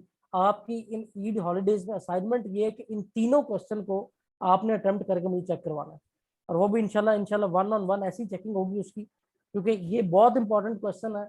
और मेरे अंदाजे के मुताबिक कोई आपके 60 to 80 मार्क्स जो हैं वो पाक अफगान रिलेशन पे घूमेंगे। सर अभी आया था ना ये 2021 में, पाक लेड पाक ओन अफगानिस्तान का यस के लिए सॉल्यूशन प्रपोज करें। यस। फरखंदा अभी तो बेटा ये कम तो आया ना, अब ये क्योंकि जो प्रेजेंट सिनेरियो चल रहा है, अब तो उसकी रीजनल इंपॉर्टेंस भी होगी, बहुत। इंटरनेशनल इंपॉर्टेंस भी होगी, अब तो डबल साइड से जी उसको सर, जी सर, टारगेट करेगा। जी सर। सर एक जनरल क्वेश्चन है, वो कैन आई डिस्कस? जी जी। अगर सर ऐसे में आपसे पूछे कि न्यूक्लियर पावर अकर्स और ब्लेसिंग, तो स्टांस इसमें ब्लेसिंग का ही लेना चाहिए? देखें, आपको एक छोटी सी चीज़ यहाँ पे मैं क्लियर कर दूँ। आपके साथ जो सेशन हुआ है प्रोफेसर सलमान रफीक का, वो उस लेवल के बंदे हैं कि जो सीएसएस के पेपर भी चेक करते रहे अपने टाइम में। अब तो वो रिटायर हो चुके हैं। एक चीज़ मैंने इनके साथ डिस्कशन में बहुत दफ़ा जौन सी है ना, जब उसको लेके आया तब वो क्लियर हुई। वो बात ये कि बेटा, एग्जामिनर बेसिकली आपकी इंग्लिश देखना चाहता है। अगर आप इसके फेवर में जाती हैं या अगेंस्ट जाती हैं, एग्जामिनर को इससे गर्ज नहीं है। आपकी इंग्लिश ठीक हो, जिसमें आपके आर्गुमेंट स्ट्रांग है, आप उसको डिफेंड अच्छी तरह से कर रहे हैं, आपने वो स्टांस ऑप्ट करना, नंबर 1। नंबर 2, जब बात ये होती है कि अच्छा उसने इसका पॉजिटिव ऑप्ट किया तो वो पास हो गया और उसने नहीं किया तो फेल हो गया, ऐसा नहीं होता। हाँ, कुछ टॉपिक वो होते हैं क्योंकि कंपैरेटिव एग्जाम है, ठीक है, जिसमें जिस तरह एजुकेशन पर टॉपिक आ गया या डेमोक्रेसी पे आ गया, उसमें सारी घुस जाएंगे। इंफॉर्मेशन टेक्नोलॉजी अकर्स और ब्लेसिंग, उसमें अगर सर कर्स वाला साइड करेंगे तो फेल होंगे 100%। अब वो क्या है कि वो प्रेजेंट जो सबको नजर आ रहा है, ठीक है ना, कर्ज पे आपके पास कोई उसकी आर्गुमेंट ही नहीं है, ठीक सर है। वो आप उसमें ये पेसिमिस्टिक बस वही अप्रोच हो मतलब, जाती। एक ऑप्टिमिस्टिक अप्रोच होती है, एक पेसिमिस्टिक अप्रोच होती है। आप इवन के इस्लामियात का पेपर भी हो, आपने पॉजिटिव साइड दिखानी है। पॉजिटिव साइड में आपके पास आर्गुमेंट है तो आप जरूर अटेम्प्ट करें, ठीक है। तो इसमें जिस तरह ये आपका न्यूक्लियर वेपन की बात कर रहे हैं, तो उसमें पॉजिटिव आर्गुमेंट भी है, नेगेटिव आर्गुमेंट भी है। तो सर स्टांस वाले में दोनों साइड्स तो नहीं डिस्कस कर सकते ना, एक ही नहीं नहीं, करेंगे? एक स्टांस हाँ। आपने अपना थीसिस स्टेटमेंट में ऑप्ट कर लेना है, फिर उसके मुताबिक जी डिस्कशन जी। आपने चलानी है। हाँ, अंदर बीच में कोई अल्फाज की कमी है तो कहीं बीच में चला जाओ तो उसका कोई मसला नहीं, लेकिन जो शुरुआत के 3-4 पेजेस और एंड के 2-3 पेजेस हैं, वो आपने उसी के मुताबिक रखना है। जी सर, थैंक यू। चलो जी, स्टे प्लस से अता, मुझे आपका टेस्ट अभी नहीं पहुंचा बेटा। सना जॉन सी वो पता नहीं आजकल काम बिजी है, इंशाल्लाह उसको भी कहते सर हैं, आप लेकिन आप मुझे खुद भी सेंड करें टॉपिक जी। वाइज टेस्ट कंडक्ट करते हैं? टॉपिक वाइज जो हफ्ते में पढ़ाते हैं, ठीक है, उसकी बेस पर टॉपिक वाइज टेस्ट होता है। वीक में कितने टॉपिक्स होते हैं? वीक में हमारे करंट अफेयर के नॉर्मली 2 टॉपिक्स कवर हो जाते हैं, 2 और 1 टॉपिक डिपेंड ऑन, जिस तरह सीपैक है तो अब इसने 2 लेक्चर ले जाना, ठीक है, तो उसके मुताबिक फिर हमारा जो है टेस्ट आ जाता है। सर आप अपनी प्रिपरेशन में ये रिसर्च पेपर्स पढ़ते थे? रिसर्च पेपर मैंने तो आपको मजे की बात बताऊं, मैंने हार्वर्ड कैनेडी स्कूल की जो है ना उस टाइम सब्सक्रिप्शन ली हुई थी, और मेरा तो सारा जो सी बेस थी वो रिसर्च पेपर पे थी, लेकिन ये था सर अच्छे मैंने रिसर्च। भी सारे पेपर्स में तकरीबन 99% कहते हैं, अगर ये भी कहूँ ना तो भी ये कम। मैंने रिसर्च पेपर्स पढ़ के डिफरेंस क्रिएट करती, यही चीज डिफरेंस क्रिएट करती, ठीक है। और उसके बाद मेरा एंड पे जी क्या सर, काम होता था, मैंने कुछ 28 किताबों के नाम को ना रट्टा लगा दिया था, और उसका रट्टा लगा के सेम मैंने है उन उन किताबों के नाम को मैं as a reference book use करता था। सर। वो पता होता था ना कि उन बुक्स में लिखा हुआ क्या है, लिखा, तो बस वो ऑथर ने लिखा लेकिन होता जब था, आप तो बस रिसर्च मैं भी पेपर ऐसे पढ़ ही लेते हैं रेफरेंस ना, देती थी। जब आप रिसर्च पेपर पढ़ लेते हैं ना, तब आपको पता चल जाता है किस बुक में क्या है। तो ये मतलब it's more a smart work than of an hard work. जी सर, मैं अपने मतलब मेरे भी कुछ स्टूडेंट्स हैं, तो मैं उनको यही सजेस्ट करती हूँ आप मैक्सिमम रिसर्च पेपर्स पढ़ें, क्योंकि बिल्कुल उसमें बिल्कुल बिल्कुल, एनालिसिस बहुत अच्छी बिल्ट हुई होती है। यही तो डिफरेंस है। आप देखें अवैध जैसे लोग टॉप क्यों कर रहे हैं, ठीक है, या मतलब इवन कि अगर हमारी भी बात करें, हमारा जो बैकग्राउंड है ना, वो बहुत मैटर कर रहा होता है। जो एक बैकग्राउंड को सिंध के रूरल से बिलोंग करता है, उसको ऐसी एक्सेस नहीं मिल रही होती इन चीजों पे। अच्छा सर, वैसे मैं सिंध रूरल से ही हूँ बड़ी बात है बंदा ये, लेकिन सिंध रूरल से अगर कोई निकल के, उसमें मतलब मोस्टली पीपल को एक्सेस नहीं मिलती, लेकिन माशाल्लाह अगर आपको मिल रही है तो आप वहाँ जो ब्लेस्ड क्लास है उसमें से। अच्छा सर, अल्हम्दुलिल्लाह। ये तो बस एक होता है ना, अपनी स्ट्रेटेजी होती है, तो ऐसे ही मैंने ऐसे ही सोचा ऐसे कि ही यही स्ट्रेटेजी बेस्ट होगी, तो मैंने यही इंशाल्लाह स्ट्रेटेजी फरखंदा को हम फॉलो। एक्सपेक्ट कर सकते हैं टॉप मोस्ट कैडर में इंशाल्लाह। इंशाल्लाह इंशाल्लाह सर। मुझे तो ये होता है कि मैं वो एक है ना बेंजामिन डिज़राइली की कोटेशन, मैं हम्म, उस पे बहुत ही एक फर्म बिलीव रखती हूँ हम्म, कि one should not expect anything and hope for best and prepare for the yes worst. तो यस मेरी यस यस। अप्रोच यही है कि मैं अपने आप को और रोज सीएसएस वर्स्ट के में लिए फरखंदा प्रिपेयर होनी कर रही होनी हूँ सीएसएस में होनी भी यही चाहिए। और सीएसएस में बिल्कुल वर्स्ट भी हो जाए। अभी आपके यहाँ बैठे हुए ना, मुझे एक मैसेज आया जो स्क्रीन पे शो भी हुआ, तारिक का। ये तारिक वो बच्चा है जिसने पिछले 2 सालों में हर एकेडमी के मॉक में टॉप किया, इंक्लूडिंग आर मॉक्स। लेकिन 2 साल से उसकी बैड लक ये है कि वो टॉपिक ऐसे का गलत सेलेक्ट करता है और फेल हो जाता है। ये टेक्नोलॉजी की जो आपने जी बात की, सर। वो आईटी के अगेंस्ट लिखा है, फेल हो गए। ठीक है, इसी तरह सर इकोनॉमिक्स वो से एक टॉपिक और सेलेक्ट किया, टॉपिक फेल था हो गए। सर, एक और टॉपिक था मेरी एनालिसिस है 2021 में, अगर किसी ने वो टॉपिक किया हो तो मैं गारंटी से कह सकती हूँ वो 100% फेल होंगे। वो कौन सा? Bureaucracy doldrum. बस सारी बात है। तो ये नहीं कि मतलब एग्जामिनर ने ऐसे लूप होल छोड़े हैं कि जिनको टच करने का मतलब ही फेलियर है। यस सर, वही मैं अपने स्टूडेंट्स को भी कहती हूँ कि अगर आप ऐसे टॉपिक की तरफ जाएंगे ना, तो बस फिर उसमें आप फेल होंगे, क्योंकि वो दिए ही उसने इसीलिए होते हैं कि वो आपकी इसी अप्रोच तरह इसी चेक कर तरह रहा होता है कि वेदर यू इसी आर तरह इसी एबल तरह to be a policy maker और नॉट। आप इसी एक तरह इसी तरह ऑर्गेनाइजेशन में गुलाम बनने जा रहे हैं, ऑब्वियसली सर्वेंट गुलाम को ही कहते हैं, ऐसी तो ऐसी आप उसी ऐसी की ऐसी बुराई करें तो बस फिर तो फेल है आप। करें। बस अल्लाह ताला आपको खैरियत से रखे, आपको कामयाबियां दे। मेरी दुआएं आपके साथ हैं। आमीन इंशाल्लाह। ठीक है, तो इंशाल्लाह बाकी आउटलाइन जो सी वो आपने बतूल को सेंड करनी है, वो ग्रुप में जरूर शेयर की जाएगी। बाकी जो आपके और क्वेश्चन हो थ्रू बतूल फिर वो आ जाएंगे इंशाल्लाह। सर। ये खानदूदी सर क्या कह रहे हैं, मुझे समझ नहीं आई। ये खान कोड तो दूधी जी एमए नासरा इंग्लिश है, की नहीं। और नासरा ने हम सबको जौन सा है ना, ये कोई तो एम इंग्लिश की नहीं। अब ये पता नहीं किस कोड पे ये था बहरहाल। अच्छा बेंजामिन ठीक है ठीक। डिज़राइली का कोड था अच्छा ये। अच्छा अच्छा, वो एम इंग्लिश बंदा है कोई, नासरा। अच्छा ठीक है। जी जी, चलें जी, बेंजामिन, जो भी आप इसको पढ़ें। चलें जी, ठीक है जी, स्टे ब्लेस एंड अल्लाह हाफिज नाउ। इंशाल्लाह see thank you you in next sir, class. जज़ाकल्लाह। एंड एडवांस ईद मुबारक इंशाल्लाह फ्रॉम माय इंशाल्लाह। साइड। सर आपको भी ईद मुबारक। थैंक यू हमारी जज़ाकल्लाह। नेक्स्ट ओके अल्लाह क्लास नहीं है हाफिज। सर? नेक्स्ट सर आपकी तो आपको पूरी भी हो गई है। क्या कहा? आपकी तो सारी दोनों क्लासें हो गई हैं पूरी।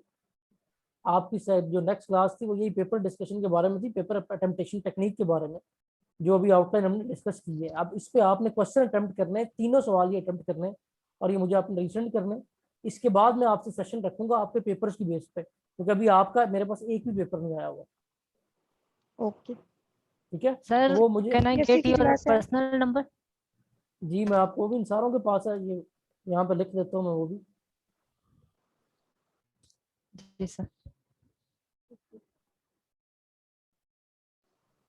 ये मेरा सर पर्सनल नंबर पीपीएससी है। के साथ तो क्लास है ना? पीपीएससी की जो क्लास है ना, वो तो अभी आपकी होगी 9:15 बजे, बिल्कुल वो भी मेरी क्लास है, तो इंशाल्लाह वो होगी 9:15 बजे। ठीक है, ओके सर। ओके जी, अल्लाह हाफिज। सर एक मिनट नंबर नोट कर रहे हैं। करने 0333476833 sir your name? Syed Awais Kilani. ठीक है सर। नाश्ता बिल्कुल वो भी क्लास ले लेना, आपको लिंक सेंड कर देंगे। ये सैरिश आज नाश्ता को भी उस क्लास में ले आइएगा। Okay sir. ओके जी, थैंक यू एंड अल्लाह हाफिज। Thank you sir.